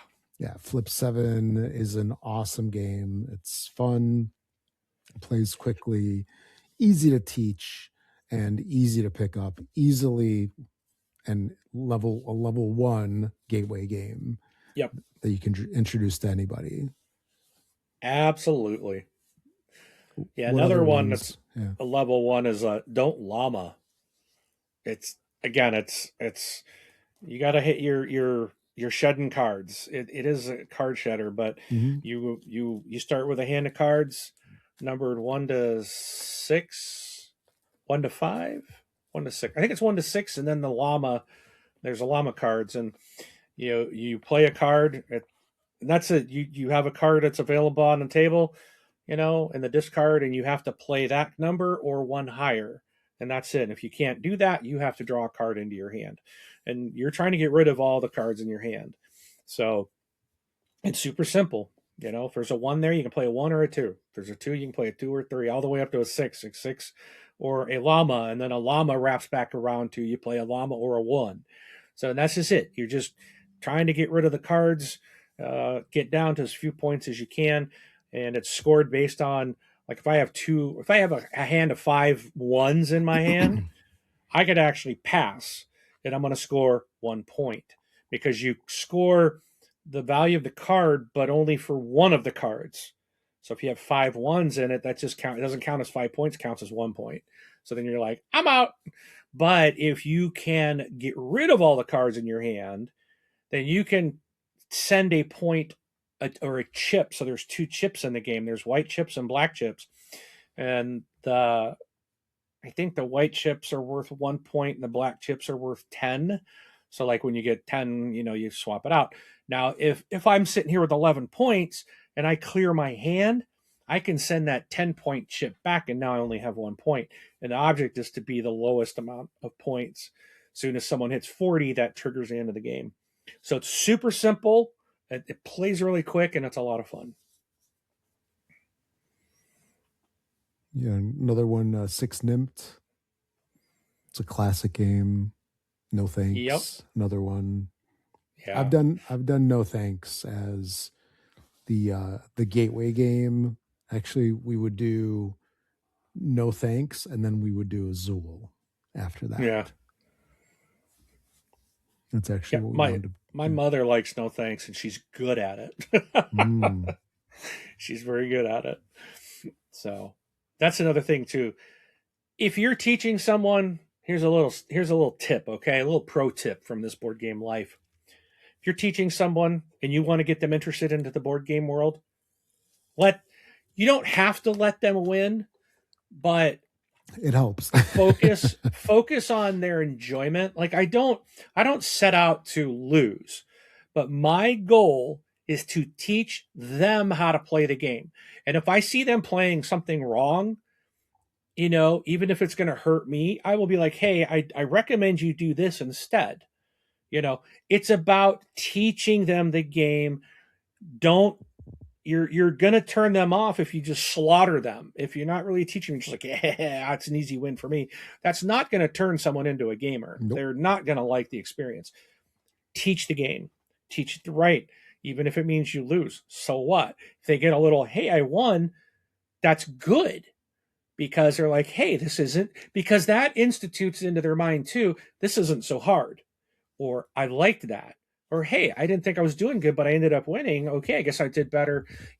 Those are the types of things that's like, again, kind of like we're calling it a gateway game. Like, I mentioned earlier, hey kid, here, take your first one's free. Like a drug, there's gateway drugs. We're talking about gateway games, getting people into the hobby. You want to get them hooked, right? Yep. Don't beat them up. Let them have that experience. Doesn't mean you got to let them win. You don't want to, because then that, if you're just letting them win, they're going to know that. But teach them, and if you see them doing something wrong, even if it's at your detriment, help them to do better, so they understand. Yeah, and But and just to all add right. to that real quick, I really like playing open games is the first game, and what I mean by that is everything's on display. There's nothing that's Yes. hidden. And then I'll usually explain my turn and go, okay, I need to do this, so I'm going to take this card because of this reason, and I will play it here to do this and Yeah. receive this. And then when it's their turn, I'll look at what they have and I'd say, like, you probably want to do this with this card so you get that, which sets you up for, you just sort of explain out the reasoning, Yeah. because that's the difference between a person who's never played and us with experience. They don't know what they're doing. Right. So if you can ramp them up quicker, you can either wait 2 games for them to figure it out, or you can kind of turn it into, they can get up to speed in half of the first game and then Right. enjoy it a lot better. But anyway, All right. so next up we've got auction games. Some people might be into this. I would say some auction games might be more like level 2 or up. But what do you think about these? Oddly enough, Reiner Knizia games. Oh yeah, they both are, aren't they? Yes, he Um, does like his auctions. so I think Money is a really good one. This was recently reprinted last year, I think, from All Play. It's a small box game. This one's a really nice, very easy game, I think, to get into um, auctioning. My first experience to an auction game was Raw, and I think that one's a really good one as well. It's probably not, again, it's probably that level 4 gatewayer because of it being an auction game, but it's also one that I think people are going to play and go, okay, I like this. I've played some auction games. I typically don't like auction games. Hmm. It's not my thing, I know what you but mean. Raw Same. Yeah. is phenomenal. And I Hmm. really like Raw. I feel like it's something that anyone can play. It's like, that's why I put it up here as a kind of a gateway. I think it's something that, you know, if you've got a gamer who's been a little introduced to some stuff and they've not played an auction game, this is one that I can think you can introduce them to an auction game. And it's a really good one. And it's not super hard. And it's fun digging in the bag and pulling the things out. Again, there's that whole tactile thing. You got this big giant bag of either wooden tokens or acrylic tokens, whichever, depending on the version you got. And it's just a lot of fun. And the pieces are big and chunky, and you've got these other things you're collecting, and um, there's quite a bit of symbology to it or iconography. But that's why, again, it's you don't want to hit up a new one right off the bat with this. But after someone's got some mechanics and they want to learn an auction game, I think they could handle it. So Hmm. that's Raw. Actually, you just made me kind of think of something. Let me ask you this. So, of these games that we've talked about, and some more that we're going to be touching on in a little bit here, a lot of these games are old games, right? They're games that Mm-hmm. are like 15 plus years old. Now, we could say that they're classics, and we could also say that they are from a simpler time where games weren't necessarily all as complicated or complex as they are Yeah. now. Um, at least a lot of the Euro games, well, I'll say Euro in as a generalization, those tend to be a lot simpler than your more thematic games. Yeah, Um, so you're referring to games like Tigris and Euphrates, right? Very simple. Technically, it is. Orleans. Well, it's not as old, but like Ra's old. Like, isn't it I like know. 25 years old now or something like that? No Yeah, it just thanks got a is, reprint from 25th Century Games like last year. So, yeah. Yeah, because like of the but ones that we talked about, Dominion is like 20 years old. Raw's M- 1999. yeah, so that's 27, 26, 27 years old. Money's close to that. No Thanks, Yeah, Six Nimmt, all really old.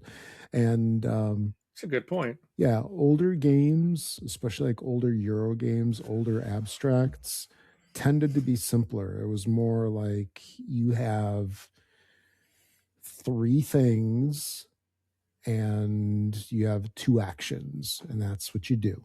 You decide which actions you want to do, turns over, repeat, cycle through the users, repeat.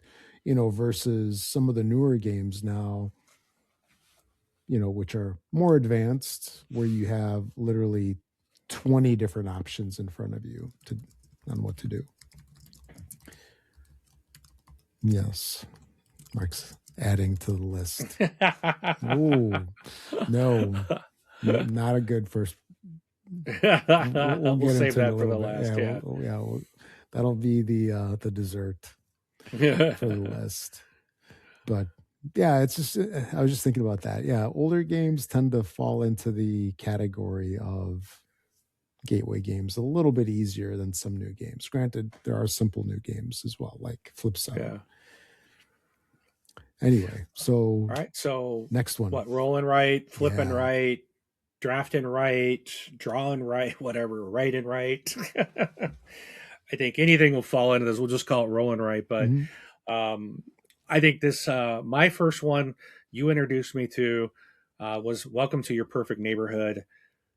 It is a I think it's a fantastic game. Mm, Well, I it might. introduced you to it, but you couldn't play it Oh, that's because right. You introduced my kids to it. yes, because you were too seasick.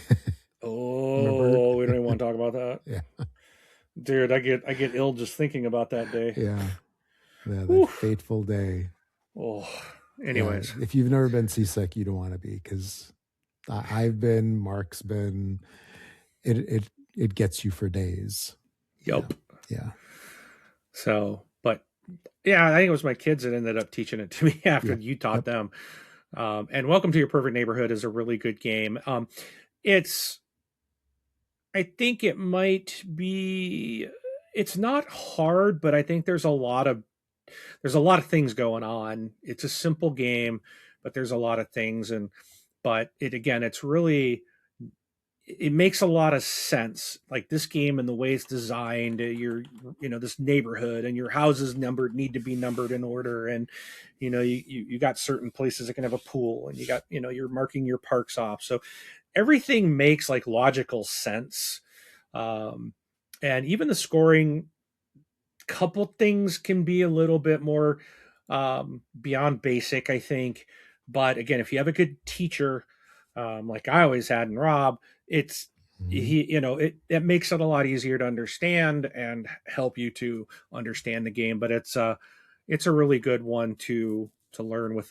That's on a flip and right. And then my one of my favorites is Dungeons, Dice, and Danger. This is a little dungeon crawler. Everyone gets a piece of paper and a pencil, and you go around the table. Who's the active dice roller? And like you're rolling. I think you're rolling 5 or 6 dice. I think four are white dice, and then like two are black. And like the active player can like use the black dice, but others have to use an ability if they want to use those black dice when they're not the active player. But you're trying to get numbers to move in on this map and attack the monsters and get treasures and ultimately, get to the center and defeat all the monsters and just have the highest score. But it plays quick, it's easy to learn, and it's a lot of fun. So that's Dungeons, Dice, and Danger as well. What do you think about the music one? I What forget the music name. one? The Oh, Roll and Draft and Write. Write Records. Yeah, yeah. Is Yeah, that too I really much? like that. Is that too much Um, for a gateway? Probably. I think that would be another level. Level So four, I three tried to to four, teach that maybe. recently, and it kind of went south. But we were on a very strict time limit.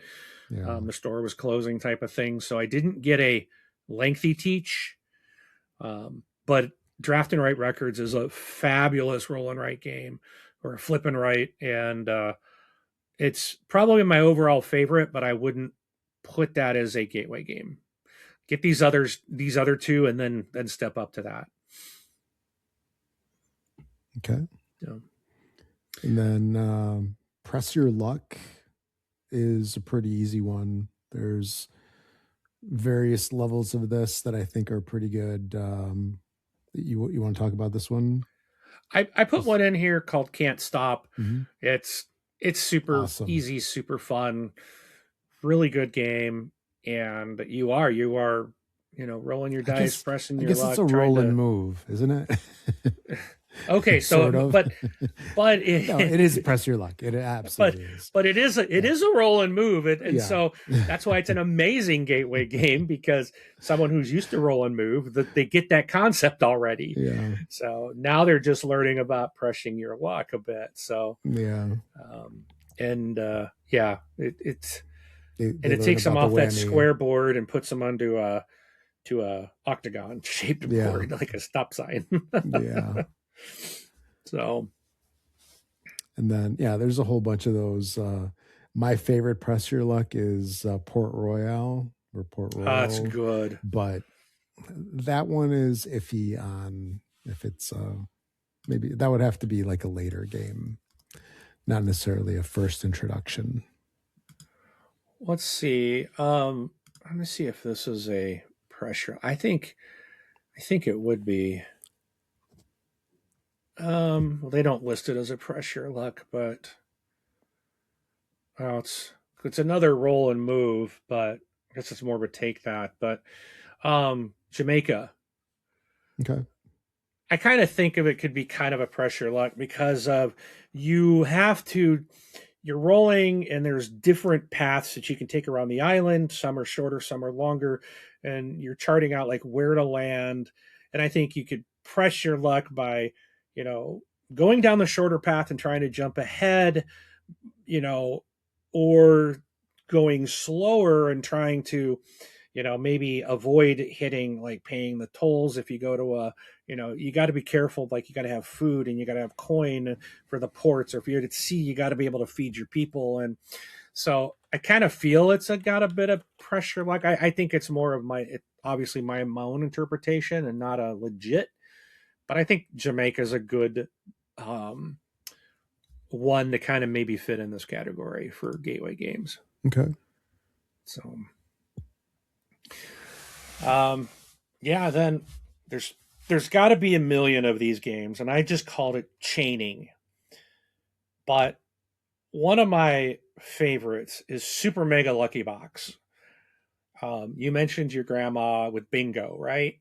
This is Hmm. bingo.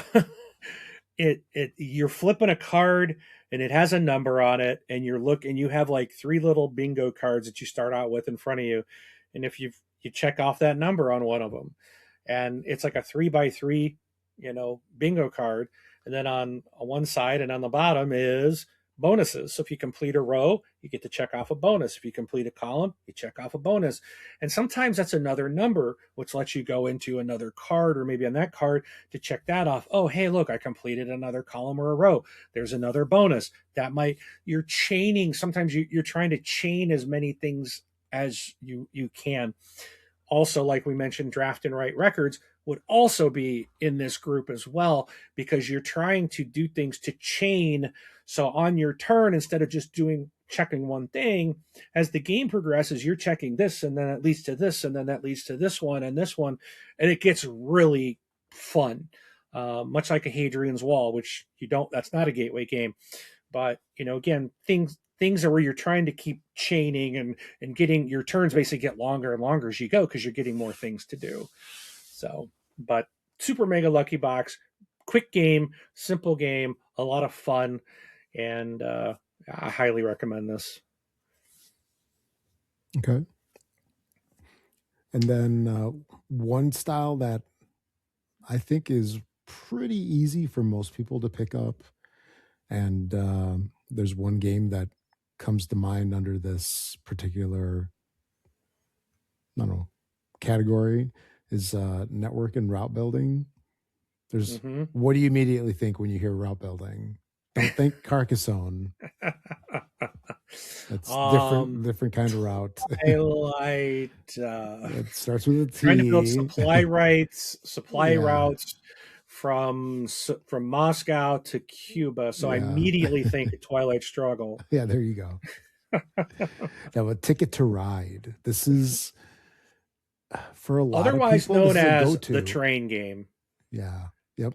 Everyone calls it the train game. Yep. Oh, absolutely. Because, I'll bet you there's people that don't know the official title to it. oh yeah, because what people will say is, "Hey, could you bring that train game next time you come over?" Yeah, Yeah, that's what they say. yeah, And this game is easily, well, I guess there's one other one. There's two games that are usually people's first introduction to board games lately, at least to the hobbyist games. There's Ticket to Ride and there's Catan, usually. Ticket to Ride, super easy to teach, super easy for most people to pick up. You could say it's abstract, you could say it's not, but you're just basically connecting different parts of the map. You got your cards, build certain routes, easy, classic, usually guaranteed to be a hit. This is yep, like the safe one to start yes. easily. With over, I think there are over 35 million copies sold at this point. Um, there's a reason this game is still in print, Yep. and it's got multiple different versions of this Yep. game. So you can name a country, they probably got a Ticket to Ride in that country. Mm-hmm. So there's a legacy game. There's the larger Rails and Sails, which is my family's favorite. There's the OG, which we play that most of the time. There's Europe there, and then there's all these little box ones of like Ticket to Ride San Francisco, where it's just Oh yeah, San Francisco's little trolleys, and it's there's I the think there's one lighter in New York, versions. Yeah. London, and yeah. So there's a million of these freaking games out there, um, for a reason. It is a fun game, and it's easy for people to learn and get into, and yeah. And we just got to suck it up and bring it to the table and play it. I like the game. No, it's I good. enjoy It's it. good. My daughter loves it. She normally kicks everyone's butt at it. It's unbelievable. But that's good if So she wants to play. yeah. It's quality gaming time. And she's probably not So crying. so that leads us, Rob, into the final game that I added last minute. So Um, maybe we should preface this and say, what should you absolutely not at all bring to what's a gateway game session? well, it does hit the marks of it is basically play a card and do something, right? Yeah, simple It, game. it's Yeah. it's absolutely it's a Euro game. It's a simple game. It's very easy to learn. Um, it does have what, three stages, so it does introduce you to different, Oh yeah. having Yeah. different levels or stages in the game. But this is what a lot of people, not me, but a lot of people would classify this as a mean game. And so, like Rob said, this is not a gateway game because a lot of your new people will be angry about it because they would consider it mean, and that's the downfall of Pompeii. It's a fantastic game, and Love that game. Rob Yeah. and I have talked about taking the people and dropping them in the volcano is so satisfying. um, but it's I've taken it to regular gamers and my gaming group, and it has not gone over well. Some people did not like it because it's mean. I'm like, come on. So Yeah. you got to be with the right mindset of people. Oh yeah. So, Yeah. So but that, that brings up a thing of, yeah, the games that you introduce people to, you have to consider the audience. Like yes.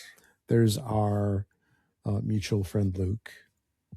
He Mhm. loves mean games. Like that's his favorite. Like he takes Oh. great joy in mean games.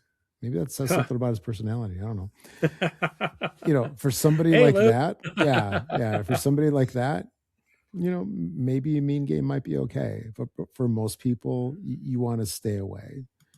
And there's tons of games out there with at least some form of conflict, and some of them are unexpected, because we normally don't think that there's a lot of conflict in there, but maybe with games that you're going to be introducing people, do something that's more cooperative, do something where the people are kind of like playing on their own board, right? What they call Yeah. multiplayer solitaire.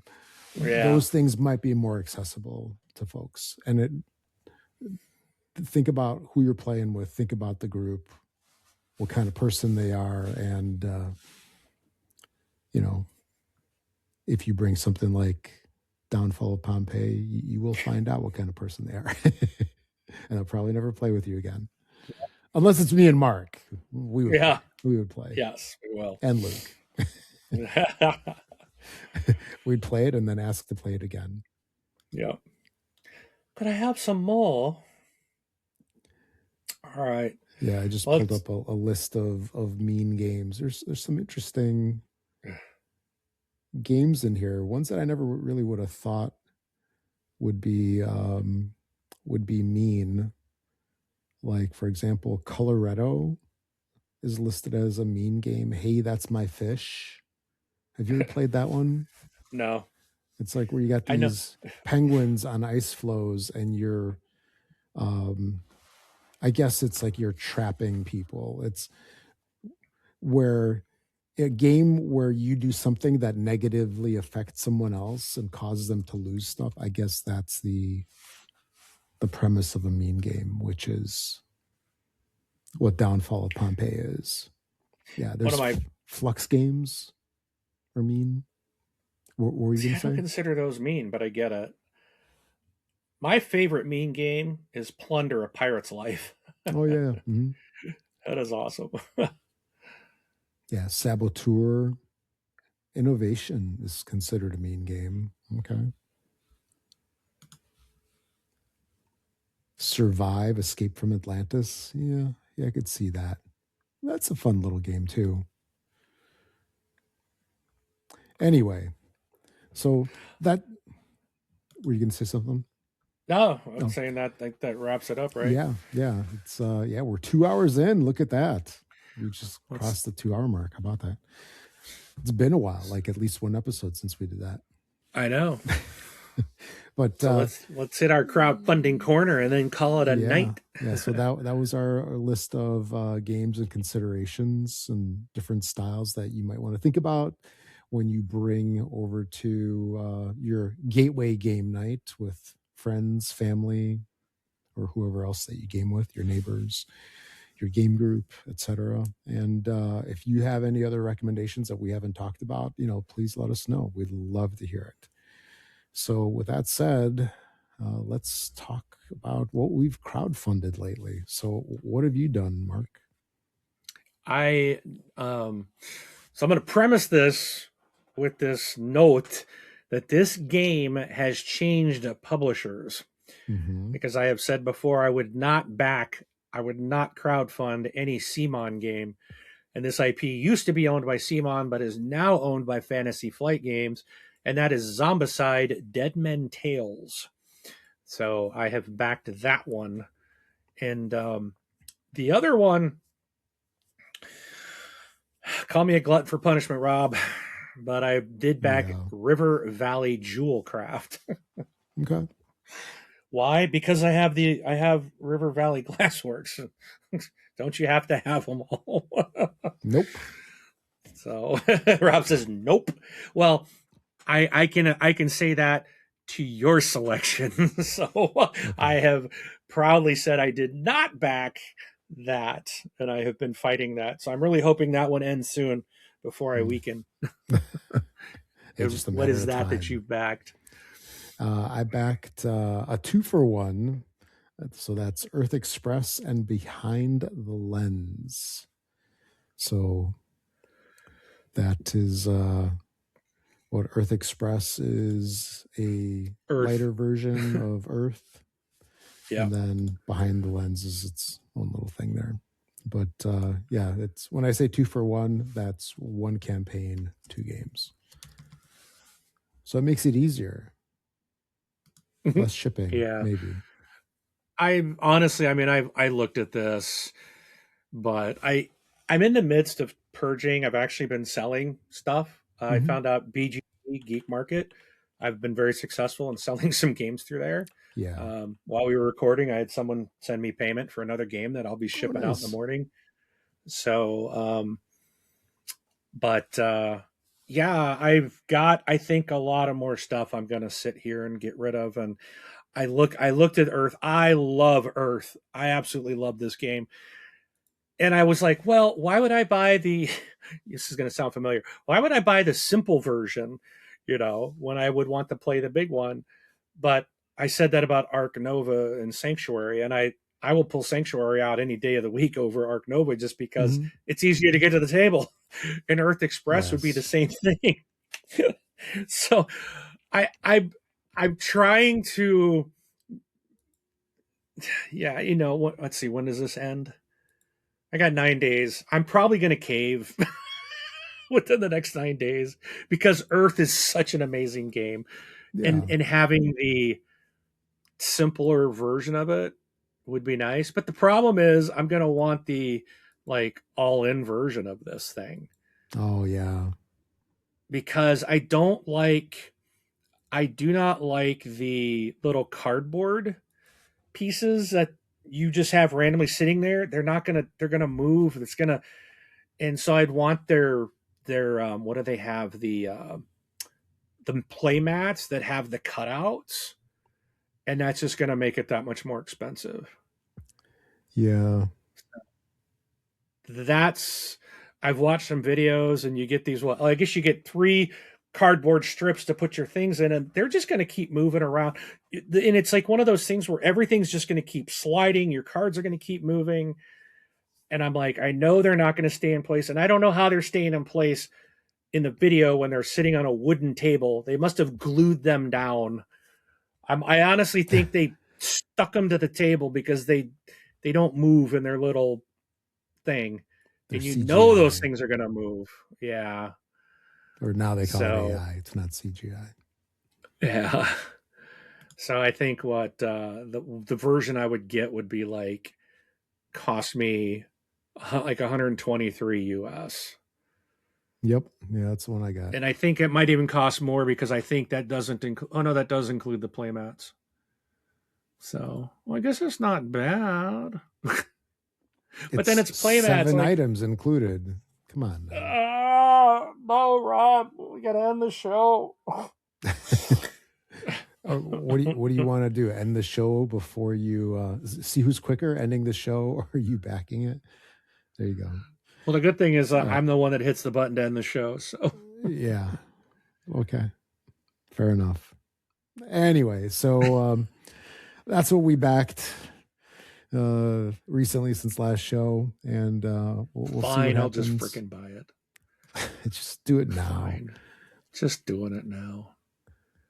It's like that It's just Saturday Night money. Live skit. So I'd Back me like to now or add back me Earth later. Express and Behind the Lens to my list of crowdfunding this week. Okay. Hey, yeah, do that. Back it after the show and then talk about it next week so we have more content. Oh, I'll probably back something else in the next 2 weeks. Yeah. Come on, Yeah. I you don't know of little anything faith. big. Actually, no, there is something coming out next month. Yeah. Oh yeah. Anyway. All right. So that's it for episode 120. Thanks for watching, everybody. Catch you all in 2 weeks when Mark, spoiler, talks about him backing Earth Express and Behind the Lens.